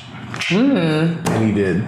But it was a great finish. Like the miss curve stomp and then he hits him anyway. It was great, but Kevin Owens should never lose. That was an up for me is one of your downs. I think Ember going over on Alexa makes perfect sense. Absolute sense. I'm just tired of it. Coming out party, Money in the Bank. That's her coming out party, Ember Moon. She's coming out. Wait, why are you tired of it though? How many times have they actually wrestled? I'm just tired of seeing Alexa Bliss. I'm just tired. So your issue is Alexa. Yeah, so it's not. I just felt that them two could have just mingled with someone else. Like, I want to see that diversity with Ember. But if you go on the Raw ladder, it's Nia, then Asuka. Well, Asuka's no longer there, so it's Nia, then it's Alexa. Like Ember beating the used to be Raw Women's Champion says volumes. Because she can't beat Nia. I just feel like how she at least, I don't know. I just felt that I'm getting tired of this. Just all right, and then what's another up of yours? If there is one. There is. I just want to be different. Yeah, because LeBron and Finn that match. No, y'all already said that. Probably that finish, that Seth Rollins finish was. It was. Kevin Owens did the one thing no one else does. He rolls out the way. And Seth was like, "Oh, wait for you to pop up," and he still hits him. Like that was incredible. That was solid. That was incredible. Wait, what are your thoughts on No Way Jose though? I like it. See? I like it. What's your background? Why you want to interview him like that? Because it's just like, for me, I make 1,000 excuses for, I like anything that Times Worldwide does. # Black excellence. So it's just a little bias I have. that you Spanish. don't want. I'm half, but you She's don't Spanish. like So I guess half. she has that Spanish bias, like, yeah, you know. No, but it my fits. man. No, but it fits him. Like the Adam Rose shit, I was just like, this is dumb. Even though they're very similar, I was just like, I wasn't hip to it. Like I wasn't. Just the Fandango shit, I hated that shit too. I just felt it wasn't that for me. Amber For me, Rose- I felt like No Way Jose. I feel like the gimmick fits him. I feel like it doesn't overshadow what he does in the ring, and I think that was the issue with Adam Rose. Hold on, you think I have a bias because he's Hispanic? Yeah, a little bit. That's why I asked I just told you one of my ups was a black woman going over No. probably the most popular white woman on the card. All right, you go. Ooh. All right, we're gonna move on to SmackDown, which I think this week was way better than Raw. But we'll start off with you, Mr. Watt. What were your 2 ups, 2 downs for SmackDown this week? Of course, the Big E versus the Miz match. Like that was a real solid match. That match was That spot my son, that's big moment of the week. My son hit on some like Oh, video game status, jumped on his shoulders, and then just like, I was just like, That was great. Jesus, I do that Devil May Cry all the Yeah, time. he double jumped in real life. That's insane. he's a freak of nature. That was another good match. Dang, that was a lot of ups. Just give me one more, because there are, 2 other people. Dang. Tell you the truth, I have really the only down I have. Everything's up. Only down I have was I'm tired of the whole Billy Kay thing too, because it's like I love Iconics. I mean, Hold each other's hands. That's weird. They've been friends from high school. that's kind of creepy. Like you're like 50 years old. Y'all just stop doing that. They definitely are not like 50, but all right. But you know, Iconics. They hold each other's hands. So pay your you too old to be doing that. Like nobody trying to talk to you in the club. Nobody. Are you sure? Nobody. So trying to talk to them. you telling me if you saw 2 cute girls, you and Leo together out, you telling me you saw two They cute, black? whatever you want them to be, cool. Look black, might be white, who knows? But 2 cute girls. Are they black? And sure, whatever. You and Leo. The BBW? Yep, sure. And you and Leo saw them and they were holding hands. Now, are you gonna? I already know his answer. Are you gonna not talk to them because they're holding hands, or are you gonna talk to them because, you know what? One could be for me, one could be for my man's. Here's the thing. They can be together because it all depends. They can be together because I don't want to disrespect that. Because if you see 2 girls holding hands, I won't be disrespectful. Go, hey, what's up? But what if they even invite you? What? What if they invite you? So again, they invite me to come and talk to them. No, what I'm saying, like you find out they together, but they be like, you know what? It doesn't even matter. I'm not. I guess, but again, like they're together. I'm just saying that in general, though. If me and Leo see some bad biddies out there, they holding hands. I'll tell Leo, nah, Leo, they might be together. He's like, yeah, you're right. No, Leo will be like, I'm gonna find out. Leo, I'm gonna find out. Thank you. will find out. He will. He will. He absolutely will. That man talks to anything that's moving. all I'm saying is this way. You're right, but I won't go like, oh my god, go mad hard. Oh my god, da, da, da. To me, that's like, all right. That's like, I see this every day. Like, one of my best friends is gay. Like, I see a whole hand with a girl all the time. That don't amaze me. Like, Oh, you know with this? Yeah. I just wanted to know. Like, I feel like you not liking them off of the fact that they hold hands is just irrelevant. Like, that doesn't. he says it. You don't get on him about that. No, I will in 2.5 seconds. I don't agree with both of you. No, I'm just saying. I'm just tired of the whole like they're not interested in the mic. They're not the greatest in the ring. Like the whole thing is just like I guess. I don't agree. I guess like they're what subpar average, if that.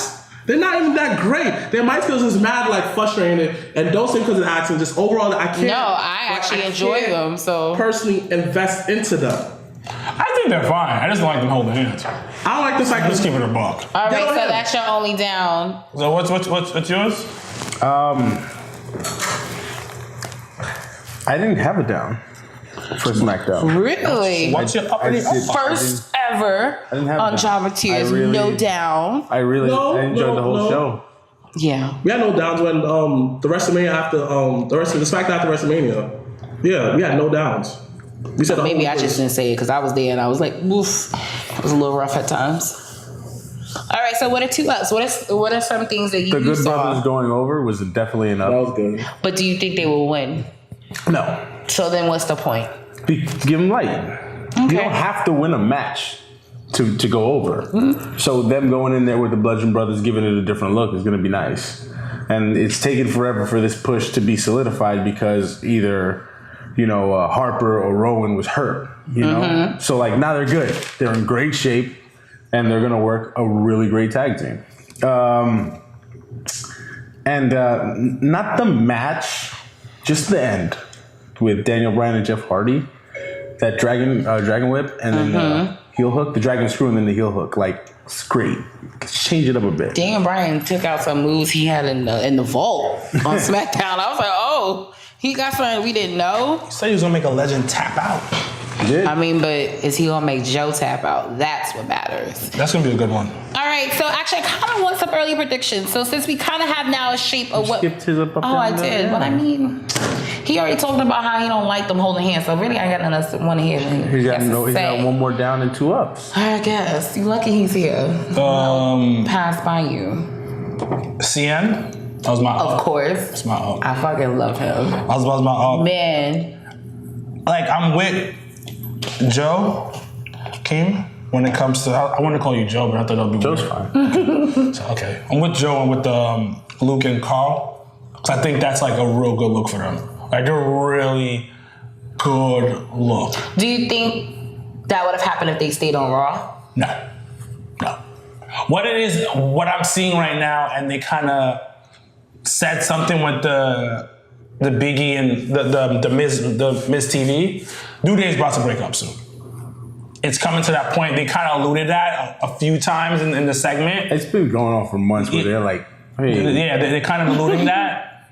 So Biggie's going to be in that title chase. And I think what's going to happen is if Bobby doesn't work out, Biggie's taking that spot. Bobby's I not gonna disagree. work out. I think, call me crazy, I think Shinsuke is going to take the strap off AJ and they're going to skyrocket E right to Shinsuke. You think so? If the New Day breaks up, If New Day breaks up, that'll be the only way he could break up with them. think about it though. Like, Shinsuke's whole thing is strong style. You've got a legit strongman on your show that has been clamoring for a singles push forever. Years. And then, like, everyone wants to kind of hint to hey, the racial thing. So now you have a Japanese guy and a black guy going for the title. And if the black guy goes over the Japanese guy, maybe. How is that when it comes to indies? Do you ever feel that? Yeah. Nah, not at all. Because I feel like I never hear about that in indies. I hear that more in the WWE type of setting. And like even New Japan, I don't hear about that. It's only like in WWE. I feel like that's the only place where it plays part because I have no issues with anybody, but like the Southern talent, the bunch of brothers that are immaculate in the ring, and I love every one of them. No, I know that because I see a huge rainbow in the indies of town, but I'm also in the Northeast. So I don't know how is it like different territories down. I can't speak for how anyone else runs their show, but we're very diverse. We're Like when you guys had the Ugly Ducklings, that was the first time I ever saw them, and I fell in love. I was like, these guys are amazing, and I thought they were from like the Northeast, and then find out they're from the South. I was like, wait. So you're not accessible. Like, so you're like, you're a commodity, but you're only like once in the blue. So like, I do like that for when you guys do that, when you guys bring up different guys from different areas around the States, because then us as fans get to know them, then they get a new following, and then the demand, because it's all about supply and demand. So if you bring them one time and you see the demand is there, you're going to keep bringing them. So my only real down was, Naomi versus Sonya Deville. I just didn't. I knew it was just one of those matches I had to get done. I didn't feel there was much there. I didn't enjoy it really. I didn't think Lana was gonna win. Oh, Lana versus Billie Kay. I didn't think so either. But then I really didn't think Billie Kay was popping like that. Well, no. So I think it's gonna give it Lana, and Lana's not gonna really bring anything to that match. But it's kind of dope that she's doing it. Yeah, she's nice that she qualified. That's why I wasn't down. Yeah, and then Aiden English kind of put her over. He had that fucking sign. Yeah, he like I don't know what they have planned for him after the Rusev Day thing is over, but you gotta keep that kid around. He should be like a sign guy Dudley. You use him as a plant to put other people over. Yeah, because he's really good at it. Legit, the crowd was chanting Lana's name. Who the hell is Lana? Who is Lana? Like, and he did his thing, and Jeff Hardy versus Daniel Bryan, everybody loves that. That was a good match. I'm not gonna like talk too much about that. But overall, I enjoyed SmackDown. SmackDown was real solid. So as I was saying before you went, I want some predictions about Money in the Bank. So the men's Money in the Bank, for those that don't know, Money in the Bank is in about 2.5 weeks, give or take 2-3 weeks away. It is going to be in Chicago, Illinois. Thank you. So Money in the Bank is coming the weekend of July 16th in Chicago, Illinois. So the men's Money in the Bank so far has Braun Strowman, Finn Balor, The Miz, Rusev, Kevin Owens, Bobby Roode, and a member of the New Day. And then this week coming up on SmackDown, Samoa Joe versus Daniel Bryan. The winner of that match will be the last entry for Money in the Bank. So I'm going to present to you guys. Just tell me, who do you think right now, in this moment, is going to be Mr. Money in the Bank? I'm going for The Miz. Okay. The dark horse would be Daniel Bryan. Okay. Come on, man. You ain't know who I'm gonna go with. I really don't, but... Anybody for the New Day. So, who do you think it would be? I say Big E. Because if it's Kofi, I don't see him winning. No. If it's Xavier, I don't see him winning. Kofi would. The only reason why Kofi would be put into that match It's because of the ladder. it's for I spots. said that anybody in the New Day, because I don't know exactly. So just, Well, no, they haven't said it yet. So it's the same. yeah, so just and like anybody for the New Day, hashtag Black Excellence. My dark horse, Rusev. Okay. Joe, what about you, love? I think the easy one is Braun, but I think it's so easy they don't do it. I wouldn't mind seeing Joe win it and then taking on Brock. But what I love about Joe is there'd be a match, so Brock would come out and then the opponent come out, and then while Paul Heyman's doing his shtick, Joe would come out like, I'm catching it right now. Like Joe wouldn't wait until he's incapacitated. I'm gonna fight you at your best right now, and I'm gonna beat you. My only issue with Joe, and Yes. is What is that your issue with Joe? I feel he's a chaser. He's a phenomenal chaser for the title. You know what I mean? Like being that guy after the title. I haven't really seen him. Like I've seen him with other titles in other federations or other organizations, but I don't believe he can really hold the title. What he did with the X Division title? But he just said he brought he that acknowledged prestige. that. No, I know that in other divisions, but I'm talking about WWE as me being the so-called WWE mark within There's no difference. within the You universe. able to look at AJ. You know, No, but Abraham, it's a different type of. Yeah, but it's just like, for example, just like look at AJ. He basically put what's name on his back. Yeah, and but basically- AJ was never a chaser. Yeah, Like, AJ's even the when man. AJ entered WWE, you knew he was going to be champion. Yeah, but I'm just saying that how that Samoa Joe know how to carry the title. But look what he does when he's chasing after the title. When he's on the opposition, there's a lot more heat. There's a lot, to Joe. and it's like a lot more aggression. But then also we haven't seen him have a title, so we can't. But I'm just going off of how I feel. Okay. So this is how I feel about it, and I get what you're saying when he's like, Joe is awesome, and it'll be a great cash in. I will mark But I'm trying to figure out, is he really going to be a guy that can, be a title holder? I think he could. Yeah. I totally think he could, and I think Why? besides Braun, I think he's the only believable person to beat Brock. Okay. And that alone makes him like it's like the Infinity War spoiler. It's like Thor and Thanos. It's like Brock's Thanos. Only one guy's gotten close enough, and it's Thor. And it's like if Thor did it, Joe would be Thor. And it's like, okay, Thor's the fucking badass. All right. My choice. I've said this plenty of times. I think the only way that Finn would get his title back is with the Money in the Bank. So, but he's probably more my dark horse. I would so want Joe to win. Like I would mark out if Joe won, because like you said, Joe, I feel like wouldn't do the whole traditional like wait until someone is knocked the hell out and enter, and I think Joe would hold it for a while. Like I think he would walk around with that shit and be like, yep, I can cash in whenever I feel like it. So we'll talk about the women's Money in the Bank ladder match. So we have Ember Moon versus Charlotte Flair versus Alexa. confirmed? Yes. Even after the... Yes, she's good. She's cleared. Charlotte Flair, Alexa Bliss, Becky Lynch, Natalya, Lana, Naomi, and there is one Raw superstar left. So out of Ruby Riott, Liv Morgan, Sarah Logan, Bayley, Dana Brooke, Sasha Banks, and Mickey Jean. So, gentlemen, who would be Miss Money in the Bank? This honestly should be unanimous. It should be Ember. It should be Ember. Like all of them have already, except for Lana, has held the title. I really think they're gonna. I think Sasha, because of that new contract.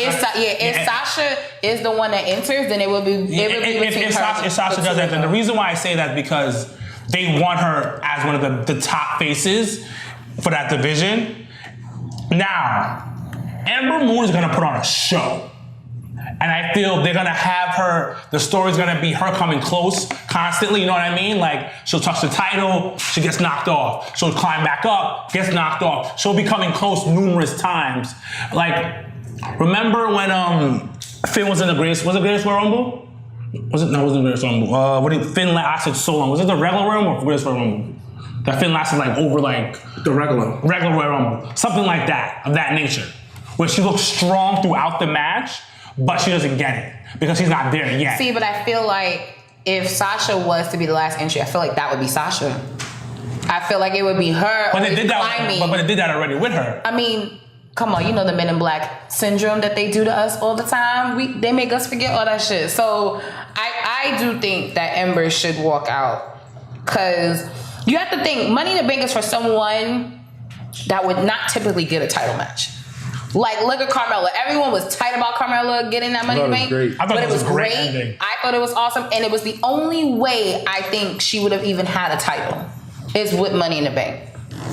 Okay. So, are you agreeing with Ember? Because, you know, hashtag Black Excellence. I mean, Sasha goes in and there'll be 3 black girls in, which would be really cool, but, you know. I think if Sasha gets in, they finally pull the trigger on the Bayley turn. I already told you how they should book Bayley, but it's a different conversation.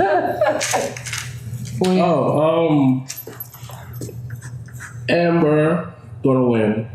My dark horse is Becky Lynch. Oh, boy, that's Becky Lynch. Jesus Christ. My third dark horse, my second dark horse actually is like a real dark horse. Like, oh shoot. I'm about to say Asuka. Asuka is not even in the match. No, she has a title match with Carmella. Huh? I have multiple dark horses. A few of them.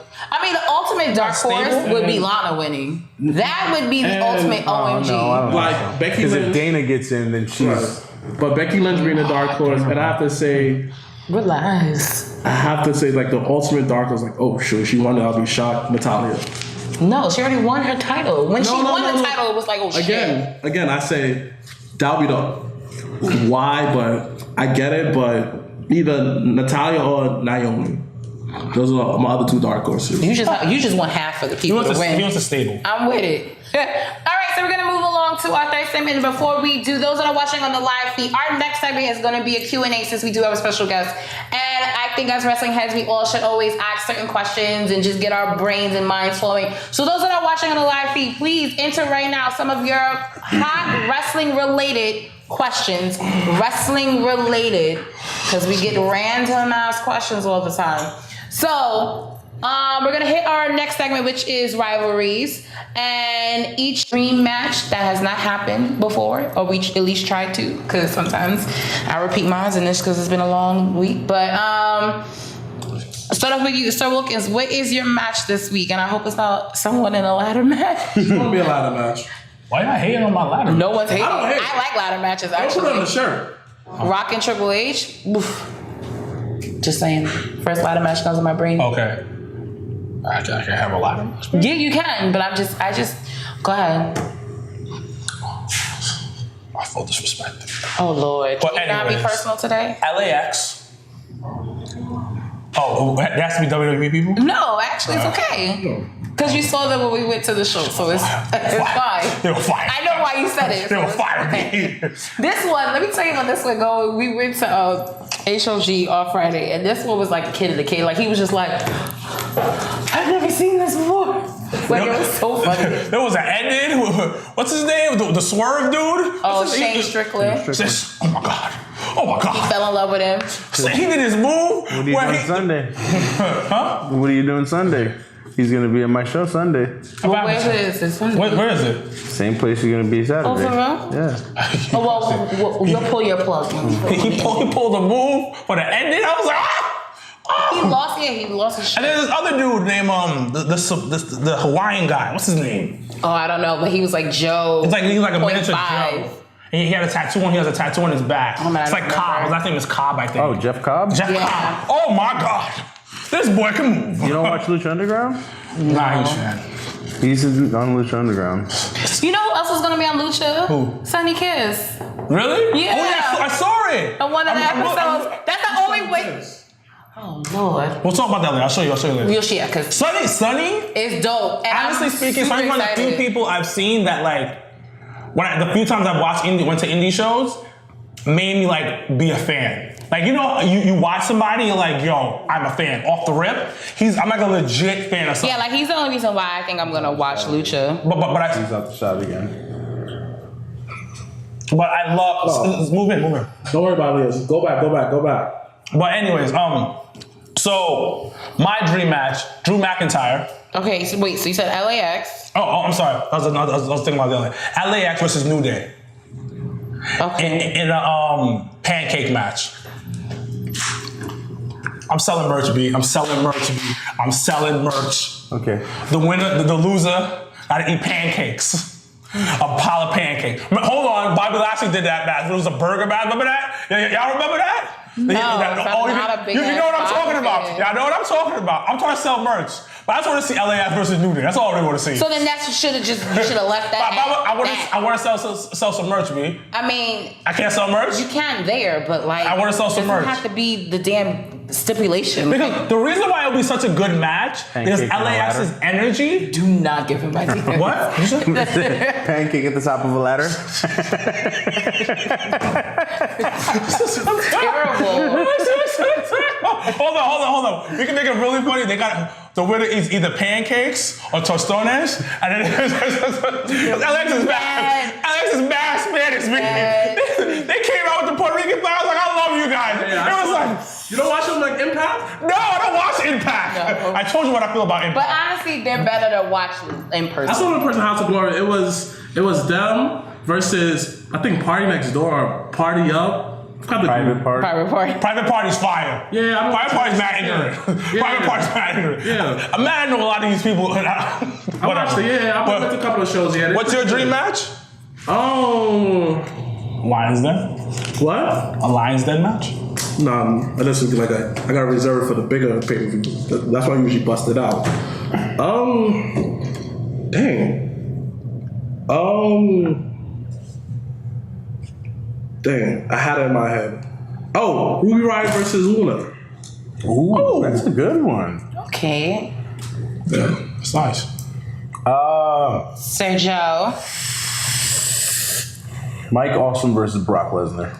Whoa. That's good. That's fine. I think Mike Awesome was the prototype to Brock Lesnar. Big moves, strong, can wrestle. He just had that country accent. Nobody wanted to push him once he left ECW. Nah. But Just wasn't gonna connect. I don't think. the same height, same build, Incredibles in the ring. Like, that'd be crazy. Could you imagine Mike Awesome throwing Brock Lesnar through a table? Yeah. You know I'd be fine for my match though? If I had the Usos for my match. Oh God.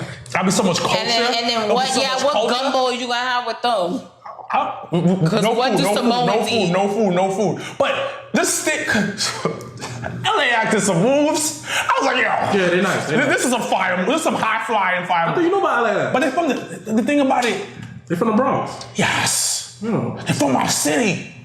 Why don't we have more people from our city? Hold up. You don't live in New York no more. You live in Jersey. So don't say my city no Wait, more. but his birth certificate says New York, no? You were born in Connecticut. But I still live here. You were born in Connecticut. I still live here. Well, hold on. I still live here. What's the worked Jadakiss here. line? What's the Jadakiss line? How you the king of New York when you live in Connecticut? You I from never claimed to Connecticut? be king of New York. Hold on. You were born in Connecticut. Stanford, Connecticut, so it says on your birth certificate. But like, get out of here. Don't say Mike City. You're from Jersey, boy. Get out of here, man. Not from Jersey, he just resides there. I just live there. I just live there. But you rep it fine. mad hard. I don't The rep it Jersey mad flag. hard. I saw I don't you. rub it in my house. Jersey But you flag. came to my house though. and ate my wings. Because you invited me. Yeah, but you came though. You came to Jersey. I would not. You came over the pond though. This ain't London. You came over. You came over. And you ate my food in Jersey. Y'all. You came to my house and took my DVD, my Breakfast Club DVD. Yes. I don't know where it is. I gotta buy a new one. Wow. Anyways, Not too late because like secrets come out. All right, so mine's before. Once again, those that are watching on the live feed, please get those questions together so we can do a few questions before we do sign off. My rivalry match this week would be the Radicals versus Sanity. Oh, I like that. So it would be that. Radicals ended too soon, and I do think Sanity will pop up Money in the Bank because I knew that was going to pop up. And then a major reason why, because I was reading about it, because I was like, but their like vignettes have been popping. So I read that the reason why they're holding them is because you know when you have too much of a good, like you have all these options. Oh, it's just like when you have too much meat for the soup, you gotta save it for next time. Okay, that was what you wanted to use as an analogy, sure. But when they had the call-ups, they had Iconics and they had CN Almas, and they didn't want everyone to come up at the same time. I'm not hungry. We see. They didn't want everybody to come up at the same time, so that's why they've been holding of course, Sanity saving a little me back. for like Money in the Bank, I can make some hot dogs or something on burgers with the meat. Well, this is more of a live feed type of thing. Yeah. Exclusive. I haven't found anything. I hate the week of the show because you got to get everything together, and we're small, so it's like it's me and my partner, maybe a couple of friends here and there. Yeah. That's probably the most strenuous thing, but I love everything about it. Okay. Everything about it. I can tell you, I've had countless conversations 2, 3, 4 o'clock in the morning with wrestlers about creative things and finishes and possible stuff in the future I want to do with them. That stuff's amazing. So if one guy, one female, who would you want? Because when's like your top show? The summer show is going to be pretty massive. So one guy, one girl, who would you want on your show? I would love to have Travis Banks. I thought you were going to die. I was like, okay. I don't know half these guys on, so I'm just being like. You don't know who Travis Banks is? He's going to be in the WUK Classic, so you do your homework. Travis Banks and Tony Storm. Okay. Yeah. Now, what is like one of the goals? I don't believe in people telling their goals out because it's like when you say it, it kind of like goes into the mystic air. But if you can share, what's one of your goals with the promotion? What's one of your maybe top 10 goals, but not in the top 5? Wait, so you want something that's in my top 10 but not my top 5? Yeah, because this is my opinion. This is my voodoo type superstitions about thing about telling your goals out. Because like writers, for instance, if they're writing a story, they don't like telling people about it until it's written down because it becomes part of the universe instead of being part of them. Just you know what I mean? See what it's with wrestling. I guess it's different. In my top 10, but not in my top 5, is when you think New York City, New Jersey, Tri-State, independent wrestling. Battle Club's the first thing that comes to your head. Oh, why the name? Why'd you pick that name? I didn't. So this started as my partner's baby. This was everything to him. And originally he was just bringing me on as commentator. And I saw this and I was like, man, the best place in the world. I loved my job, but I was literally sitting in the school I was working in, shredding papers. And I stopped and I go, why the hell am I just going to be his commentator? And I hit him up and I was like, dude, whatever you need, I will do. And I've just put in the work. I've filmed for him. I've done hundreds of miles of drives with him. And he just like, yo, you're on. Like, we're part of this. Leo, we are. Yeah, I've seen it. So what is one of the... Oh, I was going to say he's still recording that. Yeah, he's still recording that. We'll catch it. The comments will jump on. I know you have to go soon. Getting kind of late. You're doing it for so long. You're doing it for a good amount of time. Do you ever see yourself stopping? No. Never. I could answer that for you. I'm in a situation where I stop when I die. That's how much I love it. Which is crazy to say because it's going to take maybe that long for me to actually get some crazy success out of it, but that's the only way I'm going to get that. I mean, they say they only love you until you're dead, so There you go. I mean, he can't die no time soon because I'm going to grab it from the grave. But I appreciate you doing that all-female show. Why made you decide to do the all-female show? Man, the all-female show was something we've been cooking up for a while. Really? Yeah, dude. So my partner, Carlos Aristides, he's more like, let's focus on the next show. Let's take care of this. But it's like conversations back and forth driving the ring, around. It's come up like, I want to say like a year ago. We were like, yo, I want to do an all-female show. Me, I've already got shows booked in 2020. Like, I'm that far out ahead. But like, it came up, let's do an all-female show. We tossed the ideas around, and the all-female show was one of the bucket list things. Mm-hmm. And then a show in Connecticut was a bucket list thing, and then an all-female show in Connecticut is a bucket list thing, and both of these things are happening back-to-back months. Like, what's crazy? Why is that on your bucket list? We want to do the best wrestling possible anywhere we can. We want to brand. I mean, we've talked about going to the West Coast, going to the islands. I want to do everything. I want to do everything imaginable. How'd you pick the wrestlers? How do you pick the wrestlers for your shows? This is why I'm so busy. I sit down and I'll talk to guys I know, and I'll see them share things, and I'll go research rabbit hole, and it's like, oh my God, I gotta be at work in 2 minutes, but I can't stop watching this guy or girl work. Okay. That's literally what it is. And so what makes you say, I'm going to want this person on the show? Like, let's say, for instance, my brother's like, yo, I want to get on your show, and you showed him, he sends you like some videos of himself on YouTube. What makes you say this guy should be on my show? It's a bunch of different things. His ability to talk, the way he connects with the crowd, his ability to work. Can he sell? Does he hustle? Like, does he sell his merch? Does he pitch the show? Everyone is different in their own ways, and that's what I take into account, because I can't just watch somebody's match. Mm-hmm. You can't, because like, if I have a card and it's all great workers, then that's all the card is. I've got no flavor. Okay. So, and I'm not saying that the workers on the card aren't great. I think I have a high standard of that, but like, they all bring something different, and that's the goal. Is that like, you go up to the show and you enjoy every single part. There's no like, oh, I could have did without that match, or that segment kind of sucked. Like, everything has a purpose, and everything is building to something, so that eventually, like, New York, when you hear New York Battle Club is the first thing that comes to mind. Now, like, I've talked up to her about this, about like indies having storylines and everything. Now, how do you work a storyline into an indie show where somebody has to like, not like somebody like me who's just coming in and just watching? Like, how do you work them into your shows? Well, the media outlets help a lot. Like, okay, if you're not familiar with the product, I mean, we're on everything: Facebook, Instagram, mm-hmm. Twitter, YouTube, Title Match. Like, our stuff is there for you to watch. Okay. And we try to make it make sense. You don't want to overload with too many, because it's independent. We don't run every month. We don't run every 2 months. Like, and they may not have the person who was there on the last show on this show. Yeah. So like, we're a few months apart. This is like an outlier. Like, we're gonna run May, June, and July. We don't do that, but it was just the opportunities presented themselves and it fit. So we decided to go. Why don't you do that? Because we allow time to construct the show the way we want to. Ooch.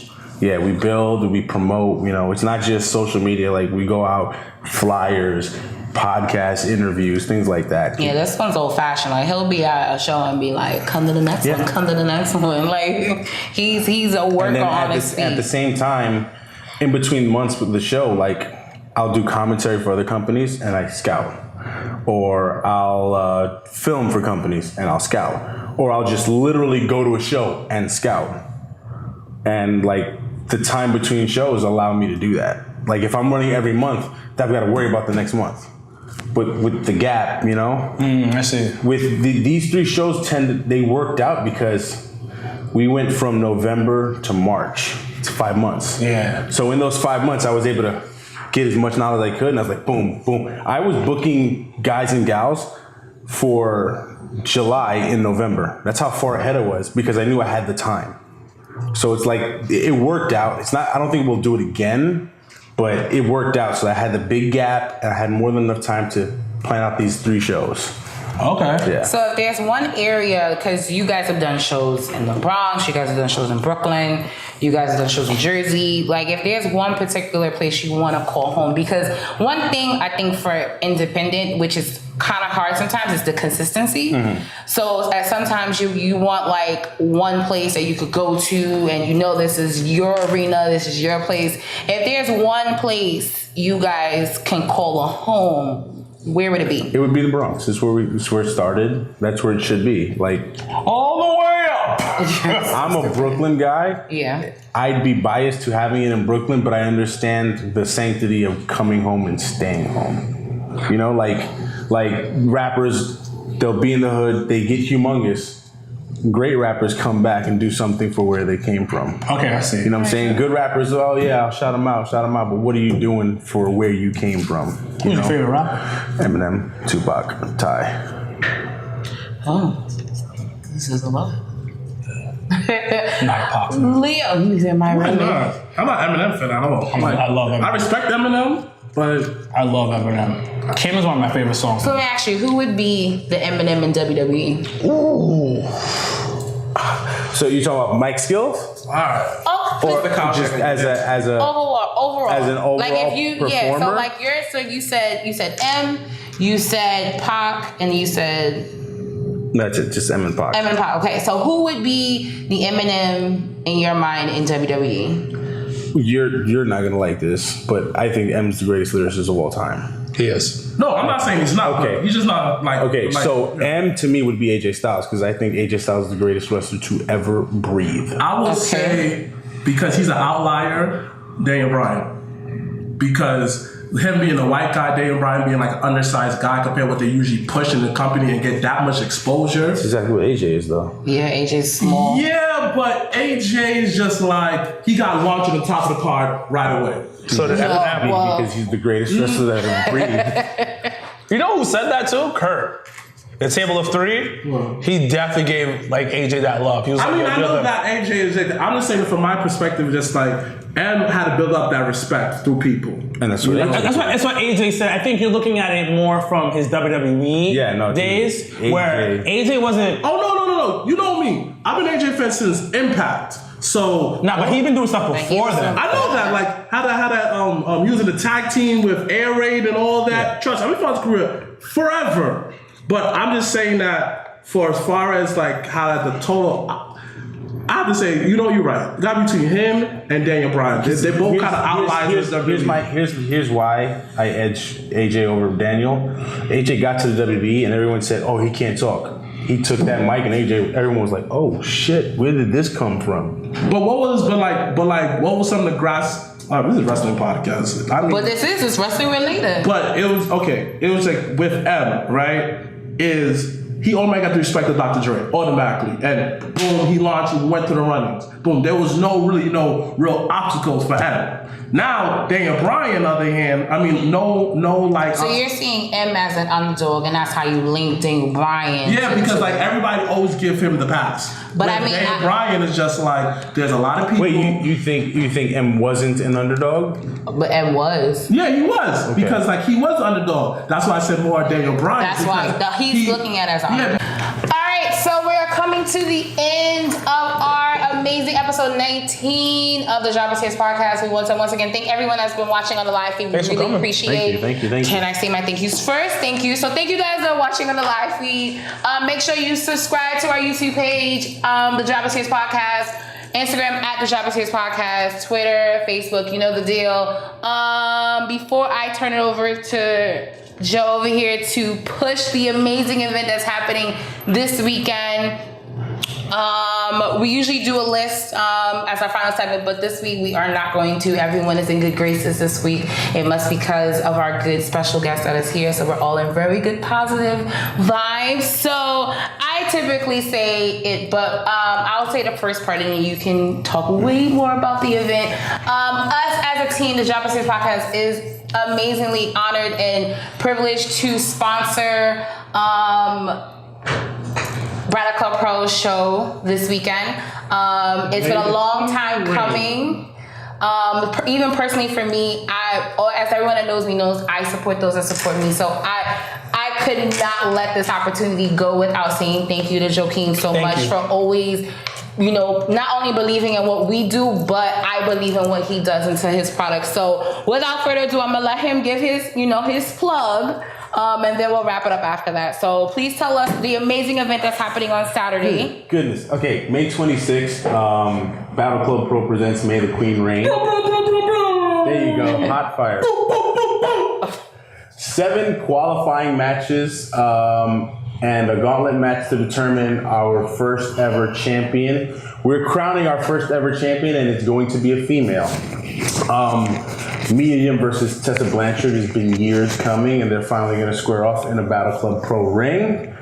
God, the plethora of talent: Kiera Hogan, Jessica Havoc, Harlow O'Hara, Diamante, Sue Young. I love Diamante. My goodness, I'm gonna leave everybody and their mother out. Like there's just so much talent on this card. It's gonna be incredible. I'm so happy, so honored to give these women a platform to showcase how amazing they are. Because I've said it in other interviews.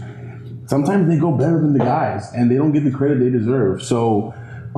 This is our first all-women show, and coincidentally, in 3 weeks, we'll have our next all-women show, and that's going to be in Connecticut, Stafford, Connecticut, with the Malice in the Palace, and Santana Garrett will be there, Kaylee Ray. It's just going to be incredible, a huge honor to be doing this. And then in July, we're going to come back with a co-ed show in the Bronx, and all the way up. Yeah, there's going to be a couple of people there you like. Who'd you bask about so much? LA. Oh, really? Yeah, buddy. That's gonna make sure he comes. But yeah, so just a lot of great things coming. Again, I want to make the name Battle Club Pro synonymous with New York Independent Professional Wrestling. We're on all platforms: YouTube, Facebook, Twitter, Instagram, everywhere.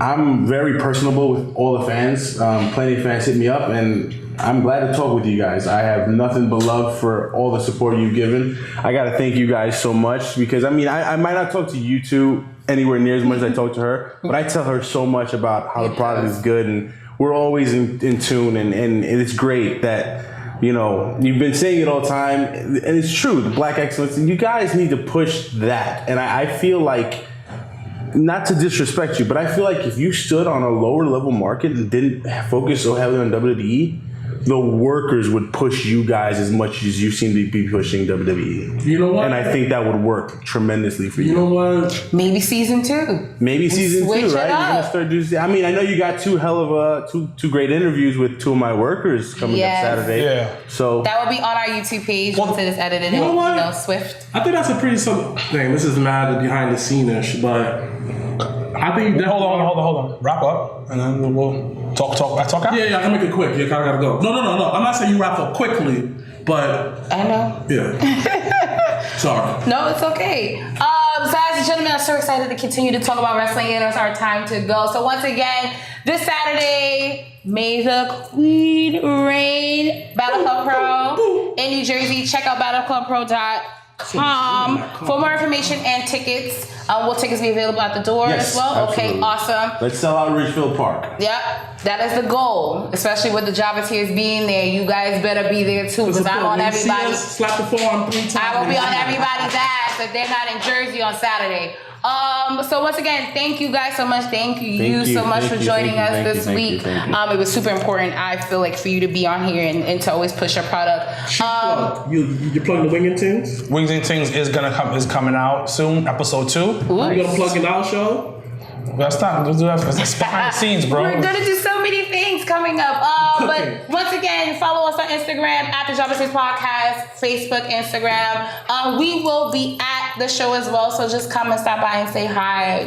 We don't bite. I don't actually know about these two, but I don't bite. So, from me, Janelle from HR, Mr. Black, Sarah Wilkins, and Joaquin from Battle Club Pro. We thank you guys for watching episode 19. #Black Excellence. #we're out.